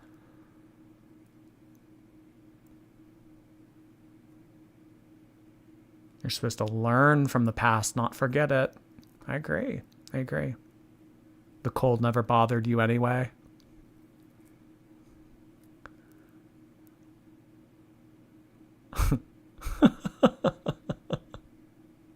Glib fact smile simile. Sorry, I don't know how to pronounce your username. Being a victim with no agency saves her self-view. Yeah. I didn't ask for any of this. It just kind of happened to me. I got to the place that I am in life right now as a 40-year-old, 400-pound woman because I'm a victim, instead of reflecting and taking ownership, which is a hard thing to do for a lot of people. It's hard to think of yourself as fallible, capable of fuck up, realizing that you have made shitty decisions in your life. Not a lot of people want to do that. Not a lot of people want to get in touch with their emotional side. So if you can just say, well, I was a victim. Life made me this way.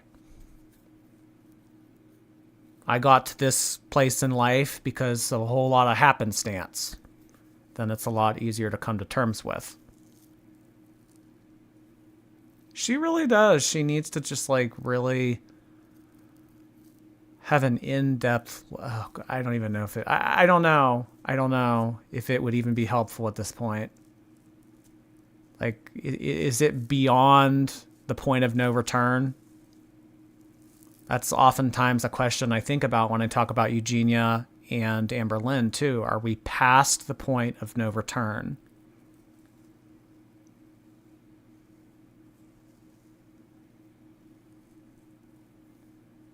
no way she can clean a litter box.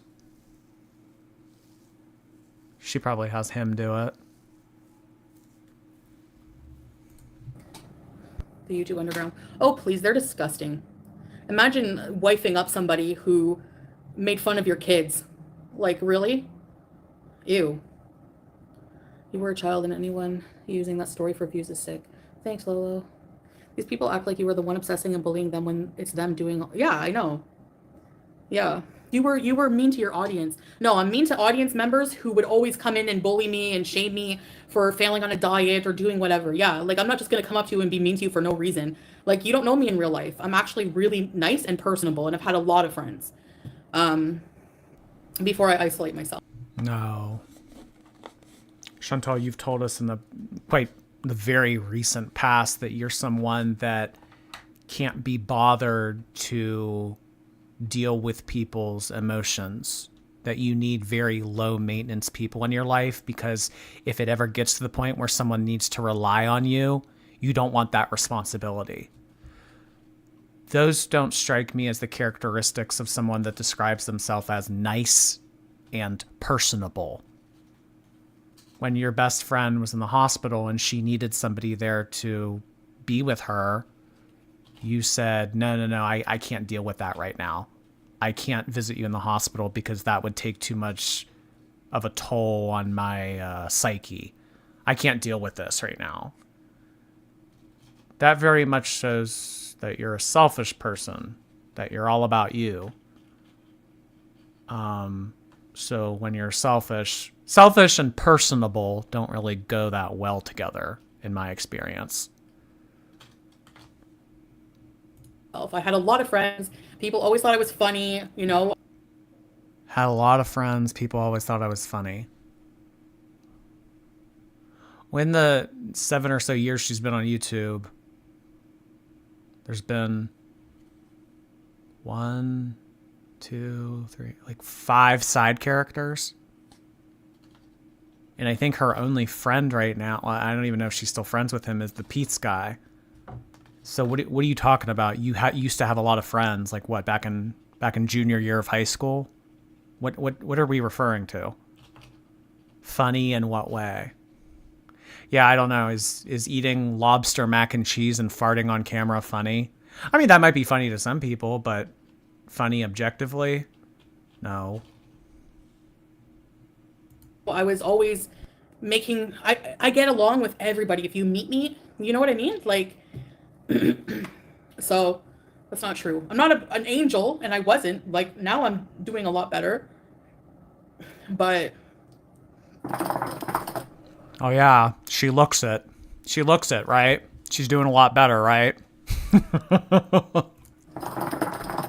Yeah, where was I mean without like being defensive? And no, it's not right to be mean back, but people just focus on the one side, you know. You should make a documentary about yourself. Yeah, really, I should. I want to write a story about it, like everything. I think it would be therapeutic for me because I come to a lot of realizations when I look back at things, you know? Yeah, they're horrible to their audience. New name loading, if anybody.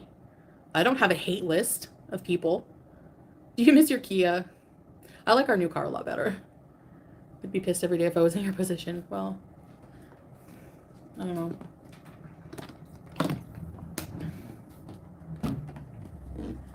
So,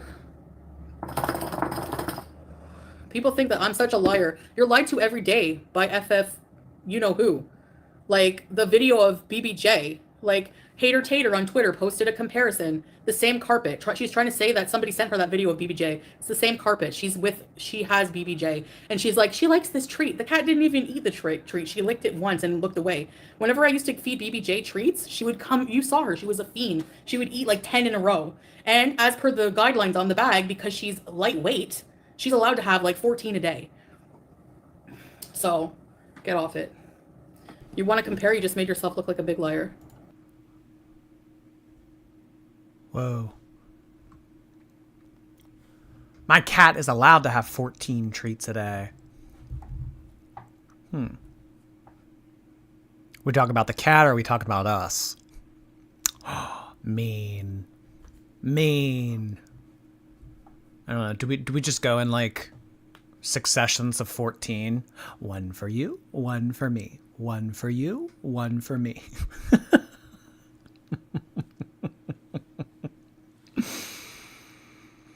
Oh my. Bless that gaming chair. I know. It's on hard mode. How old is this person? 39. Gin X Lemonade.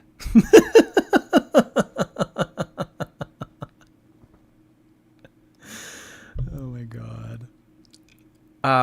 In regards to the whole, what did she just say about there being a video of the same carpet and everything? I personally don't understand the rationale behind that or why it matters. At the end of the day, the cat got saved from a very neglectful situation and got medical attention. So whether or not FFG is taking care of the cat, or if the cat belongs to someone that she knows and she just takes it to the vet or whatever, I mean, I don't know. Does it really matter? Or I guess what they're trying to do here is they're trying to catch her in a lie. But the thing is, even if you caught her in a lie, you know, say she is lying. Say that FFG is the owner of BBJ. She lives with she lives with her and everything like that. Like, what does it matter? Or is it just the fact that she lied? Because I think it's weird for people to lie about things, but I have more of a problem with people lying about things that are evil than it is just like random happenstance stuff. Like, yes, it's weird to lie about things that don't really have a reason to be lied about, but maybe she has a reason that she doesn't want people to know that she is living with her. Am I going live on Twitch later? I would like to. But, I mean, it's just like, from what we know of how BBJ was saved from a very awful situation, what does that matter if who the cat lives with? I mean, that if the cat were still in Chantal's possession, it would be dead, and it's not dead. So, in my opinion, in that situation, that's all that really matters.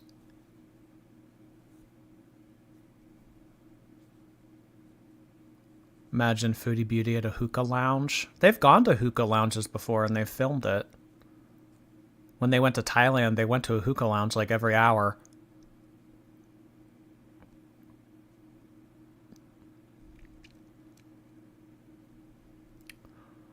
Well, you all like to call me a bad pet owner, but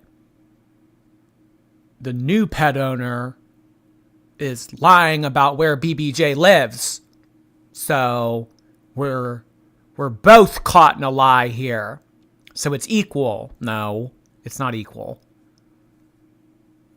Neglecting your cat to the brink of starvation is a lot different than someone claiming that a cat lives with someone else when it lives with them.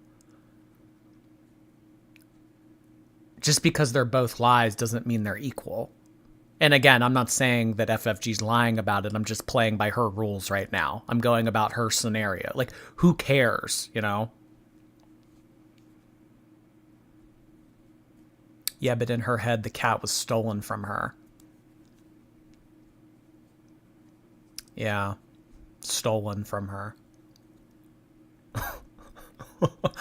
Had the cat not been stolen from her, the cat would be in the ground right now. Or in an urn.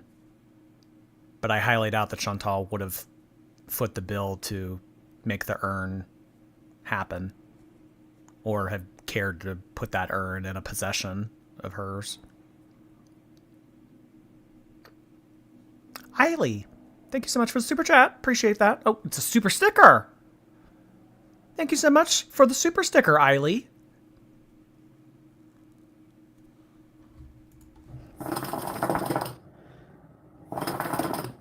Thanks, Teardrop. I take the bullying well. Well, I mean, I address it a lot maybe, but I'm just trying to point out, like, defend myself.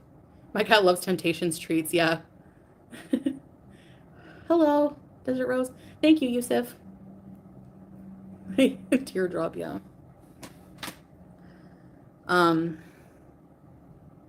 Anyway.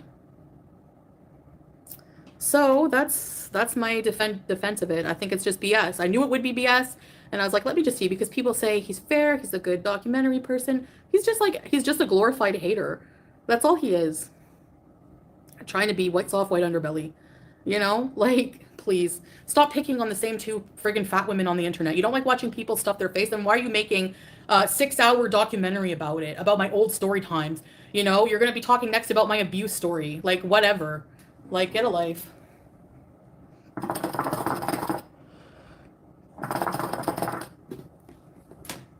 Yeah. Yeah, I know. Exactly, Teardrop. Just another clout chaser. Exactly. I'm gonna prove her subs are fake. Prove it. How? How are you gonna prove that? Because my channel grew so fast? It's even an enigma to me. I have no idea. But I did message YouTube about it because I was concerned. Because I'm not into buying subscribers. I don't want to do that. I know it's not right to do it. I know that it can get your channel taken down. So, remember Roman would, oh, yeah. Crowd of seagulls that pick at you all day. Exactly. Exactly. How do I mentally handle it? I'm resilient. I don't place my self-worth in the words of other people, I'm coming on here to dispel some of the things that were said because it's just BS, and people take this as gospel. Like, this is like this is dangerous when people make documentaries that are supposed to be truth tellers when all they do is tell lies. The story time's true. Yes, whatever. Those are my own words. Talking about my life, sure, but we all know that. What's the point? Trying to use that as character, like assassination, basically. Like, so what? I did weird things in my past when I was drinking and partying, and who doesn't do things like this? Like, I don't know. It was so long ago. I cheated on Pete's, and like, it was like, what, 17 years ago? I would never cheat on somebody now because I learned my lesson from it. My new subscriber, I know, Rachel, but I didn't buy subscribers, so they're coming from somewhere. And I've had a lot of new people introduce themselves. So either it's somebody, haters buying subs, and that's why I'm not really excited, because I still feel like it's too good to be true. So we're going to wait and see, because YouTube said if it's bots or it's something like that, they'll remove them. I made it clear. I said, it's not me. I wanted to know if it was possible. They said it's not possible, but I know people do buy subscribers. A documentary is meant to show balance and be impartial. Exactly. Exactly. It is, Lizzie.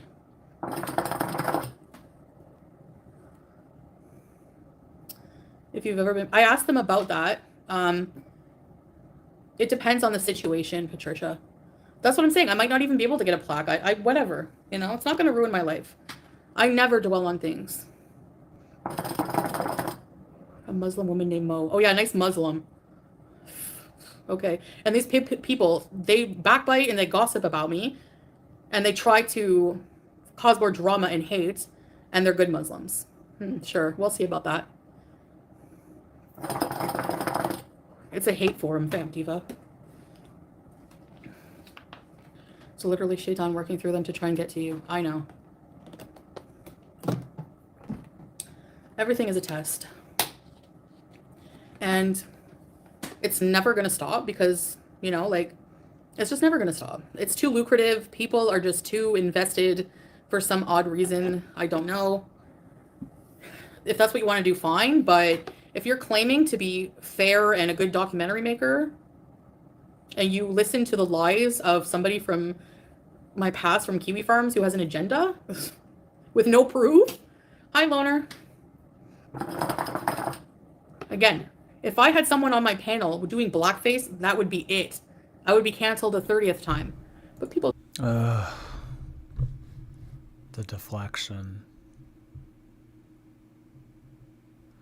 What does his documentary have to do with another reaction channel's little scenario of them going on a panel with someone that had a racist photo as their profile photo? Oh, Nice Stanley. Thank you. I need a refill.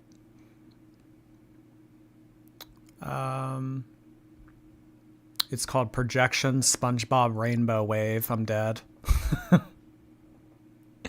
You cold, Jordy? Just a little. You subbed to me on Twitch. Thank you, Jody. Rice Noodles. Thank you so much for the super sticker. Appreciate the little dog. Juniper, hello again. She said that her talking about Heaven's Gate was fine, but it's old news. But Mr. Snowflake talking about her old news is not okay.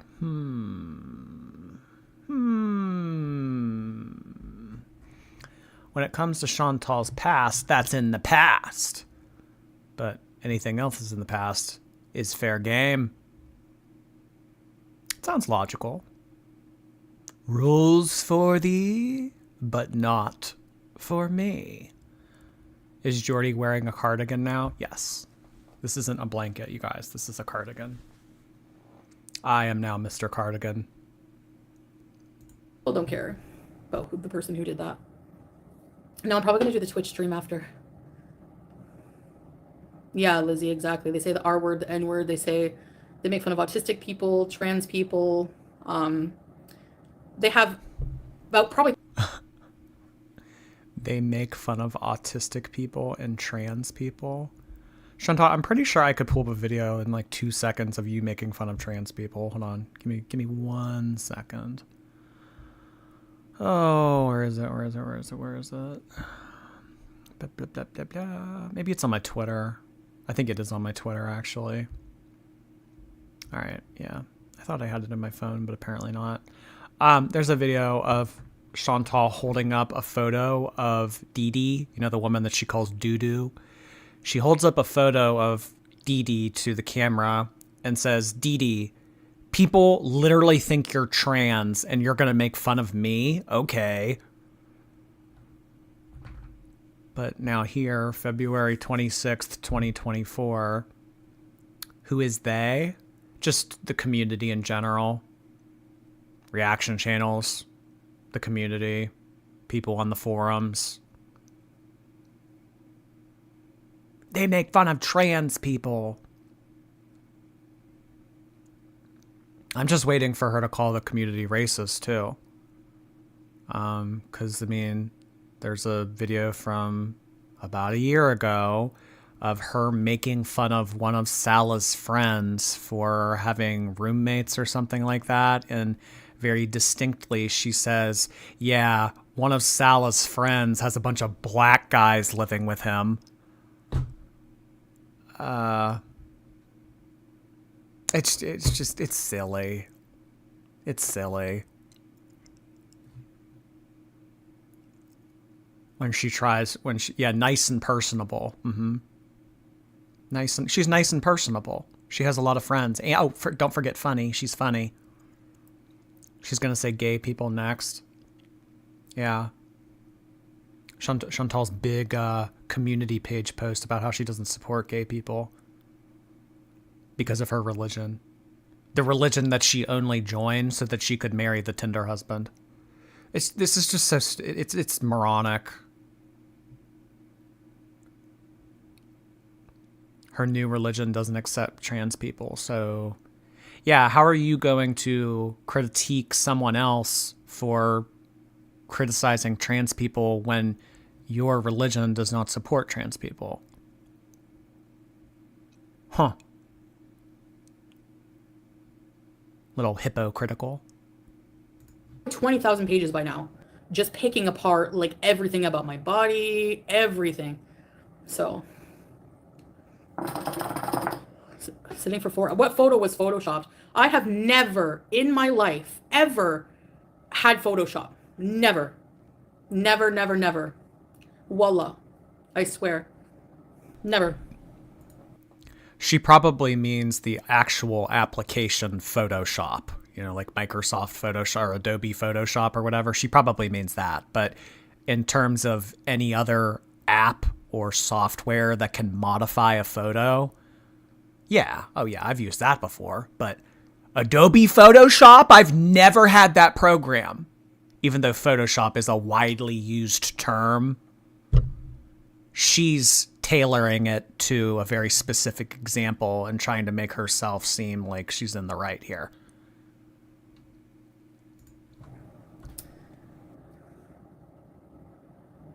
He gave me free advertising. Yeah, exactly. These people keep me relevant, I guess. But they're keeping a part of me relevant that is not me anymore. There's no point.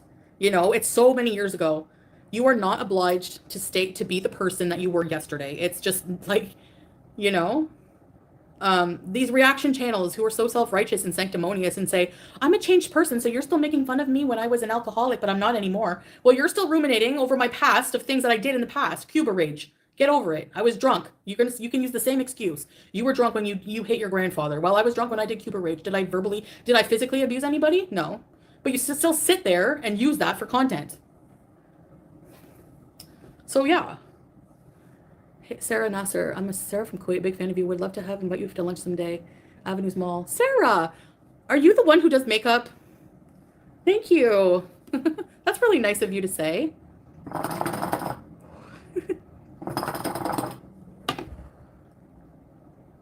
Try to reach out to me on somewhere, Instagram, TikTok, or something. They're dragging up skeletons and forcing you to relive stuff over and over. It's disgusting. Exactly. Exactly. The photo was edited to make you look skinnier. Sarah, do you do makeup on TikTok? Because if that's you, that would be so cool. Because I watch your TikToks. Makeup. If people hate on you, just ignore them. They're dumb and they're... Wasn't she bi before she became Muslim? Yeah, but that's in the past. So you can't bring that up and put that on the table to talk about today in 2024. She said that she was bi 3-4 years ago. So how is that relevant to today's conversation about why I don't support gay people? You know, that was so long ago.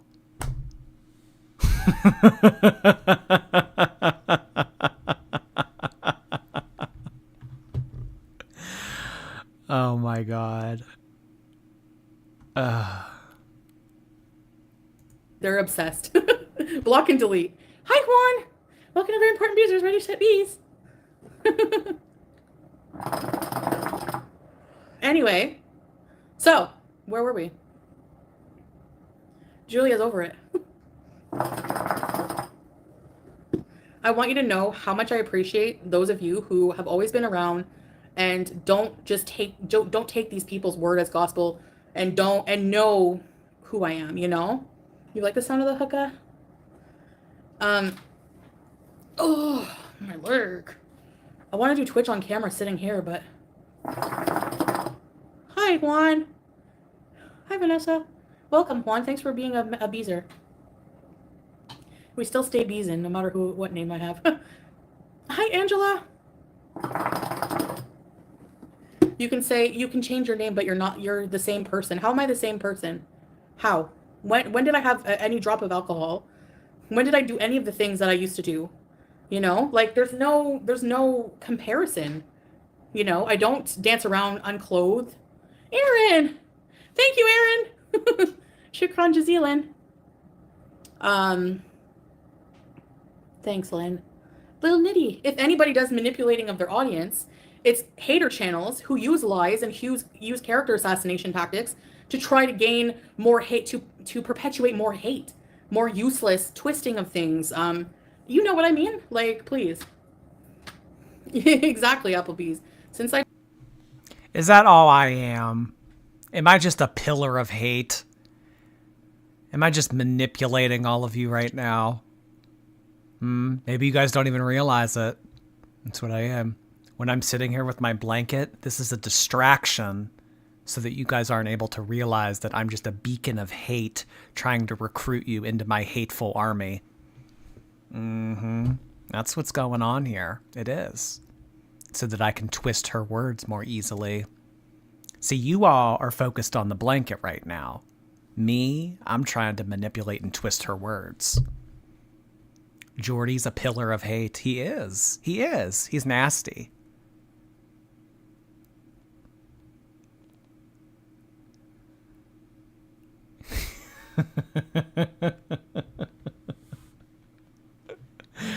Eiley, thanks so much for the super sticker. Genetically modified. Hey there, Chantal cosplaying as Grimace from McDonald's. Somehow, she would find that as an attack on her culture. By calling her Grimace from McDonald's, that would somehow be hateful. That would be hate speech in some way. I'm not exactly sure yet, but it would be. So you better watch yourself. You better watch your tone. We're under Jordy's control.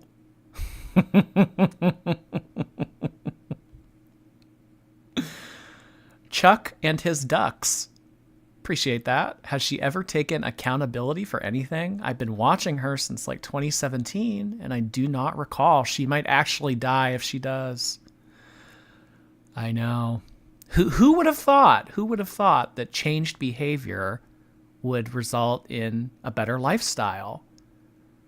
You know, I mean, just going about the same things the same way over and over again, year after year, has still resorted to her being an unhappy, super morbidly obese person.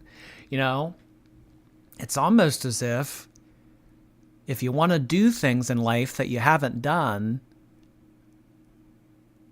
then you're going to have to make changes that you've never made before. It's almost as if that would make sense, but I don't know.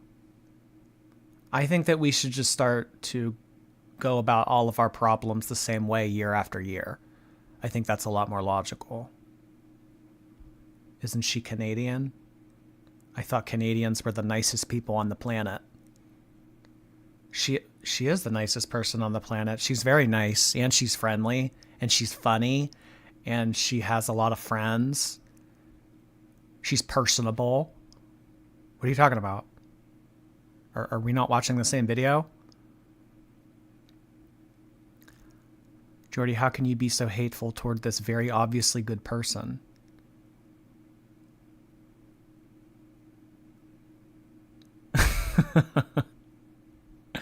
Jordy's crusty blanket. Where's it crusty? It's not crusty. These are lies. See, you guys are twisting my words. You're twisting my blanket. You are. This is all you're doing right now. You're manipulating the audience into thinking that my blanket's crusty. When, in fact, my blanket is very nice and personable. That's all that you guys are. It's just a hate mob. You're hate bonding against me and my blanket. I put the hijab on. I've never shown, like, purposely.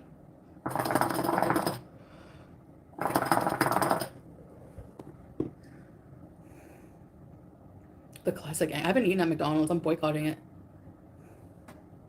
People don't need to let go of your past and let you be at peace. The chapter is over and you are on a new chapter of your life.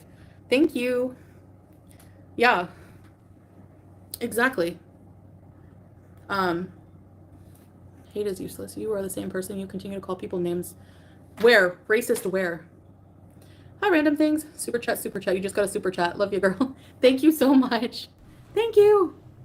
Well, the black guy's comment from last year, for one, and two, she called Natter, she said that Natter looked like a camel that had AIDS.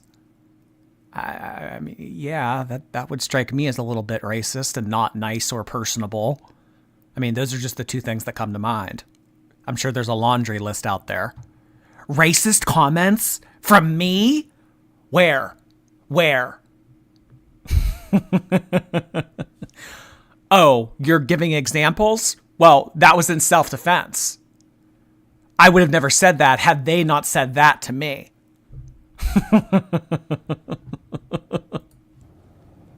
Have I raged in defending myself? Yeah, sure. I'm trying not to.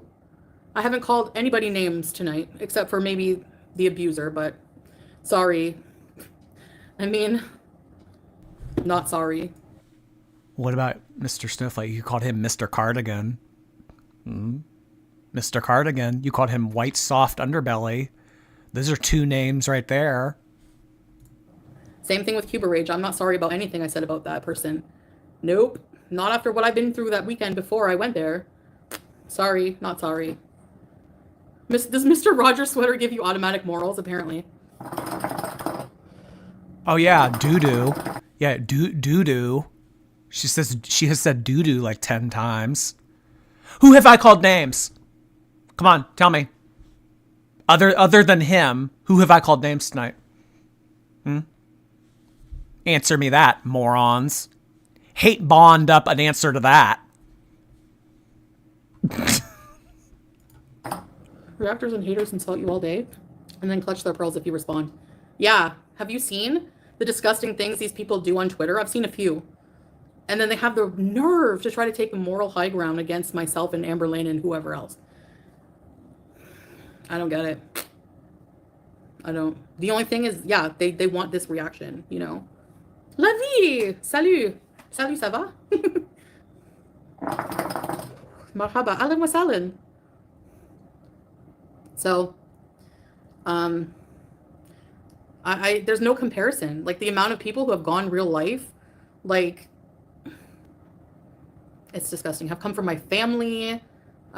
People have done so much worse than I've ever done in self-defense of myself, ever. You know? Yeah, my story times are a bit weird and messed up, but I didn't hurt anybody. I mean, and if I did, I made amends with those people directly. You know, what I did to Pete's. That was a problem, again, in our relationship and with myself. I wasn't happy. And I couldn't bring myself to hurt him and say it. So yes, of course, I hurt him in another way, which is dumb. But those are things that happened 17 years ago. Are you the same person you were 17 years ago? Some creep doxed your father on Twitter. It's crazy. He isn't even a part of it. Exactly. Exactly. And I'm the doxer. Okay. Right. Are you guys the same person that you were last Tuesday? Let it go, for fuck's sake. It happened 2 business days ago. Move on.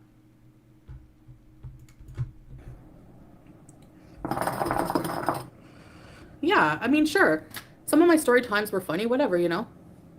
Desert Rose, don't forget there are still and will always be those of us who love you and are here for you. Your past is your past, period. You are strong. Thank you, Desert Rose. I like that you can like the super chats now. Thank you. I definitely appreciate that. Thank you, Desert Rose. Yeah, right, Teardrop. You don't owe these people explanations. You're right, Parasocial.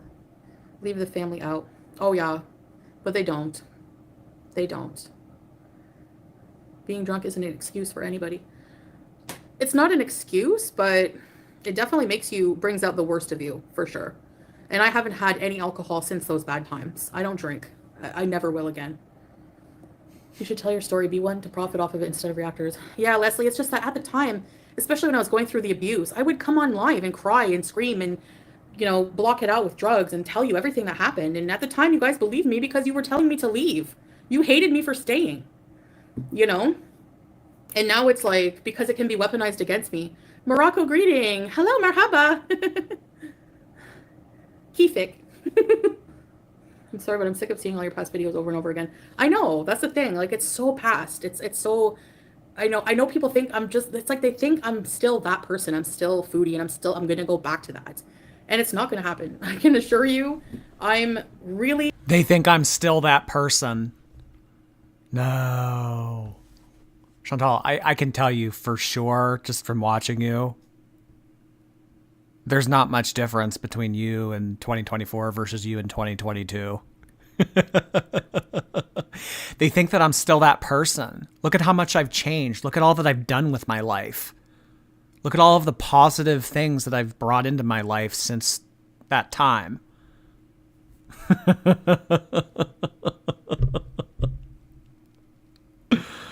Oh, no. No, no, no, no, no. Getting grandpa vibes from Jordy.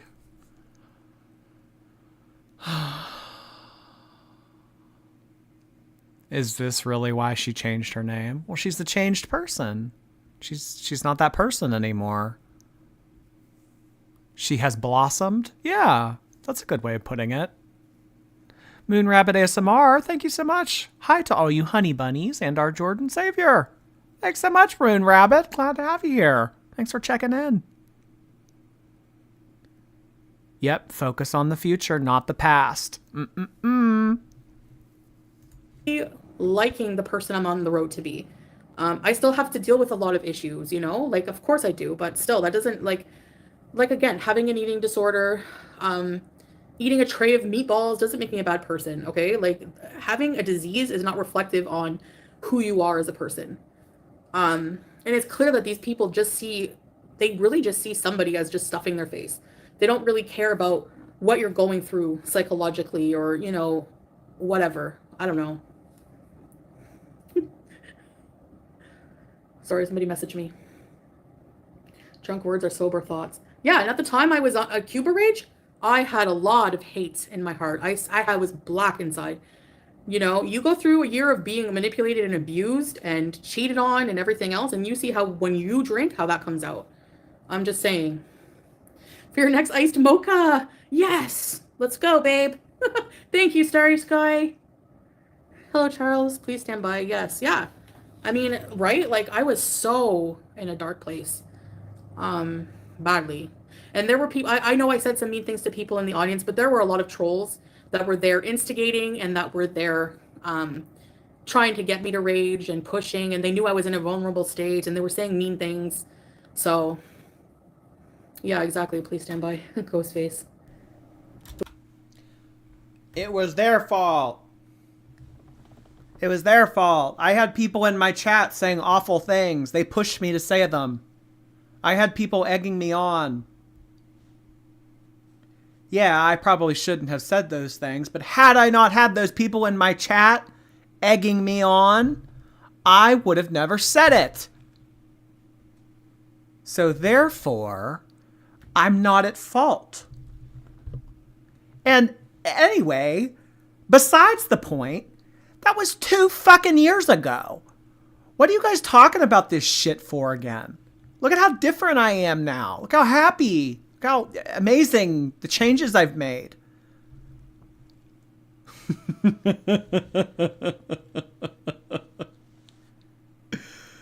Oh, good Lord. The wheelie chair vibe and a cat, yes. Thanks, Yilvael.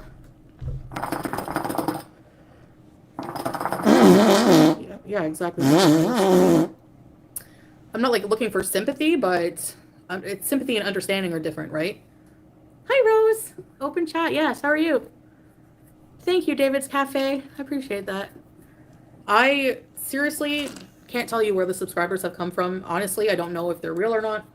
I know that we didn't buy anything. I even emailed YouTube, like I said. So if they're not real, they should be getting rid of them. I don't know. No, Chandra, he didn't. Doesn't want to see anything. He's like, I already know about your past, so what? Vanna, yeah. It's like over that now. It's like 100 and something. I was like, what the heck? I'm like weirded out. Like, I'm definitely weirded out. Thanks, Teardrop. Thanks, Miss No Madness. What? Trading likes? What? All of my videos have more dislikes than likes, so that's not true. Like, and sub... Show us! Show us the like to dislike ratio. Show us the receipts.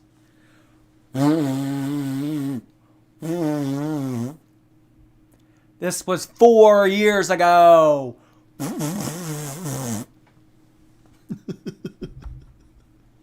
Y'all, I'm starting to lose it here. If it hasn't been evident. Subs don't buy you, they don't get you views. So if you're gonna buy anything, would it make sense to buy views instead of subs? Like, I don't know. Bank statement for what? I'm smoking shisha, which she's over there doesn't even, like, it evaporates. It's gone once you smoke it. There's no smoke in the air. You walk in here, you don't smell anything, so it's not the same. But you know who smokes around their pets? Chain smokes? Yes, yours truly. The ones you... Yours truly? That means you.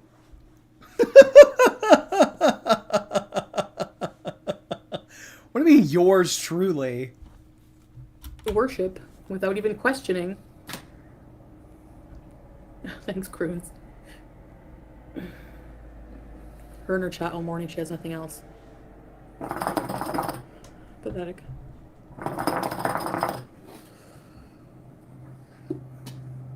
That's a disgusting person because I've heard them say before. They're so ignorant and uncultured, and they have the most to say about everything. Did you hear? I heard like a clip. Uncultured. Look, other people are uncultured because Chantal married someone on Tinder in the Middle East. Chantal moved to the Middle East to financially support some bum, and that gave her culture. Chantal went to another country to eat takeout, so she's cultured.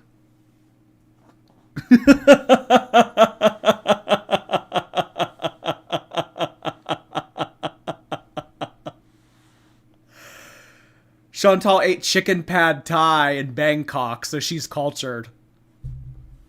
Clip of what's her face, Miss like sleeping with a sex offender, say that I'm talking a lot about airplanes lately. Okay, airplane crashes, and really just went off about the keffiyeh, how it's like I would never have the guts to wear that in Canada. Are you kidding? I'll wear that proud anywhere in the world. I'm not afraid. And those comments, people don't realize how Islamophobic that is. You're just assuming because I like to watch Mayday videos that I'm going to be an unaliving bomber or something. Like, oh my god. Ugh. Ignorance is hard to navigate. I can't deal with it. What is she even talking about? Seriously, what the fuck is she talking about? You guys are calling me a suicide bomber? Like, who said that? Who said that? What does this have to do with his documentary? Fatal Bunny, thank you so much for gifting 5 people in the chat memberships. Appreciate that, Fatal Bunny. Mwah.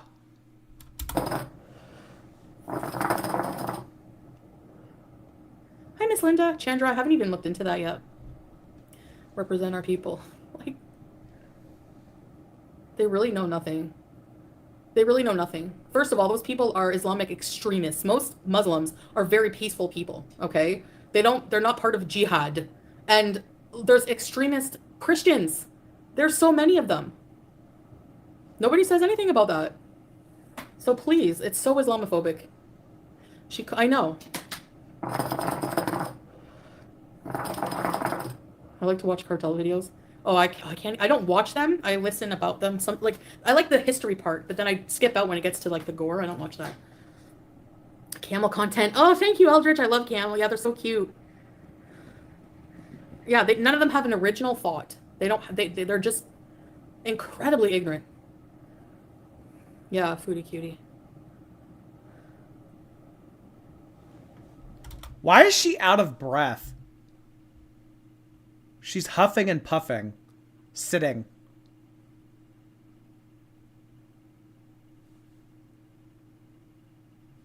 She's the epitome of peaceful. But is this a recent Chantal live? Yeah, this was from like 6 hours ago.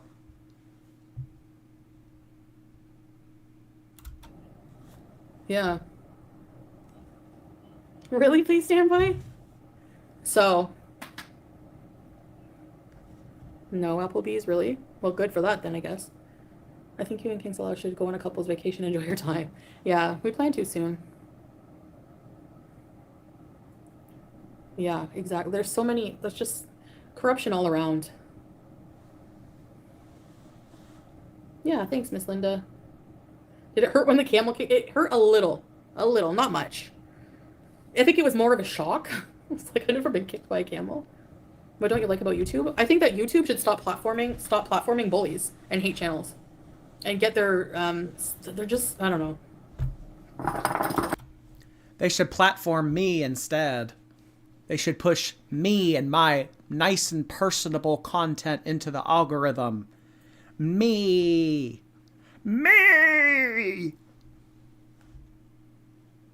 Happy birthday, Joybox. She's out of breath because she's not breathing oxygen.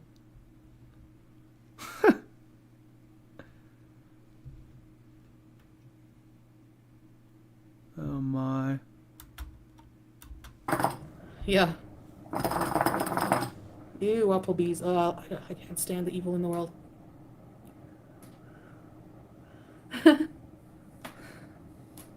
Okay, Vamdiva, thanks for being here. A whole giant. You have what they want, a whole giant tin of beans. I should make some beans right now. That's true. You can't get a joint canned air. Really, Tracy? Oh no. Shoot. Yeah, I agree. You know.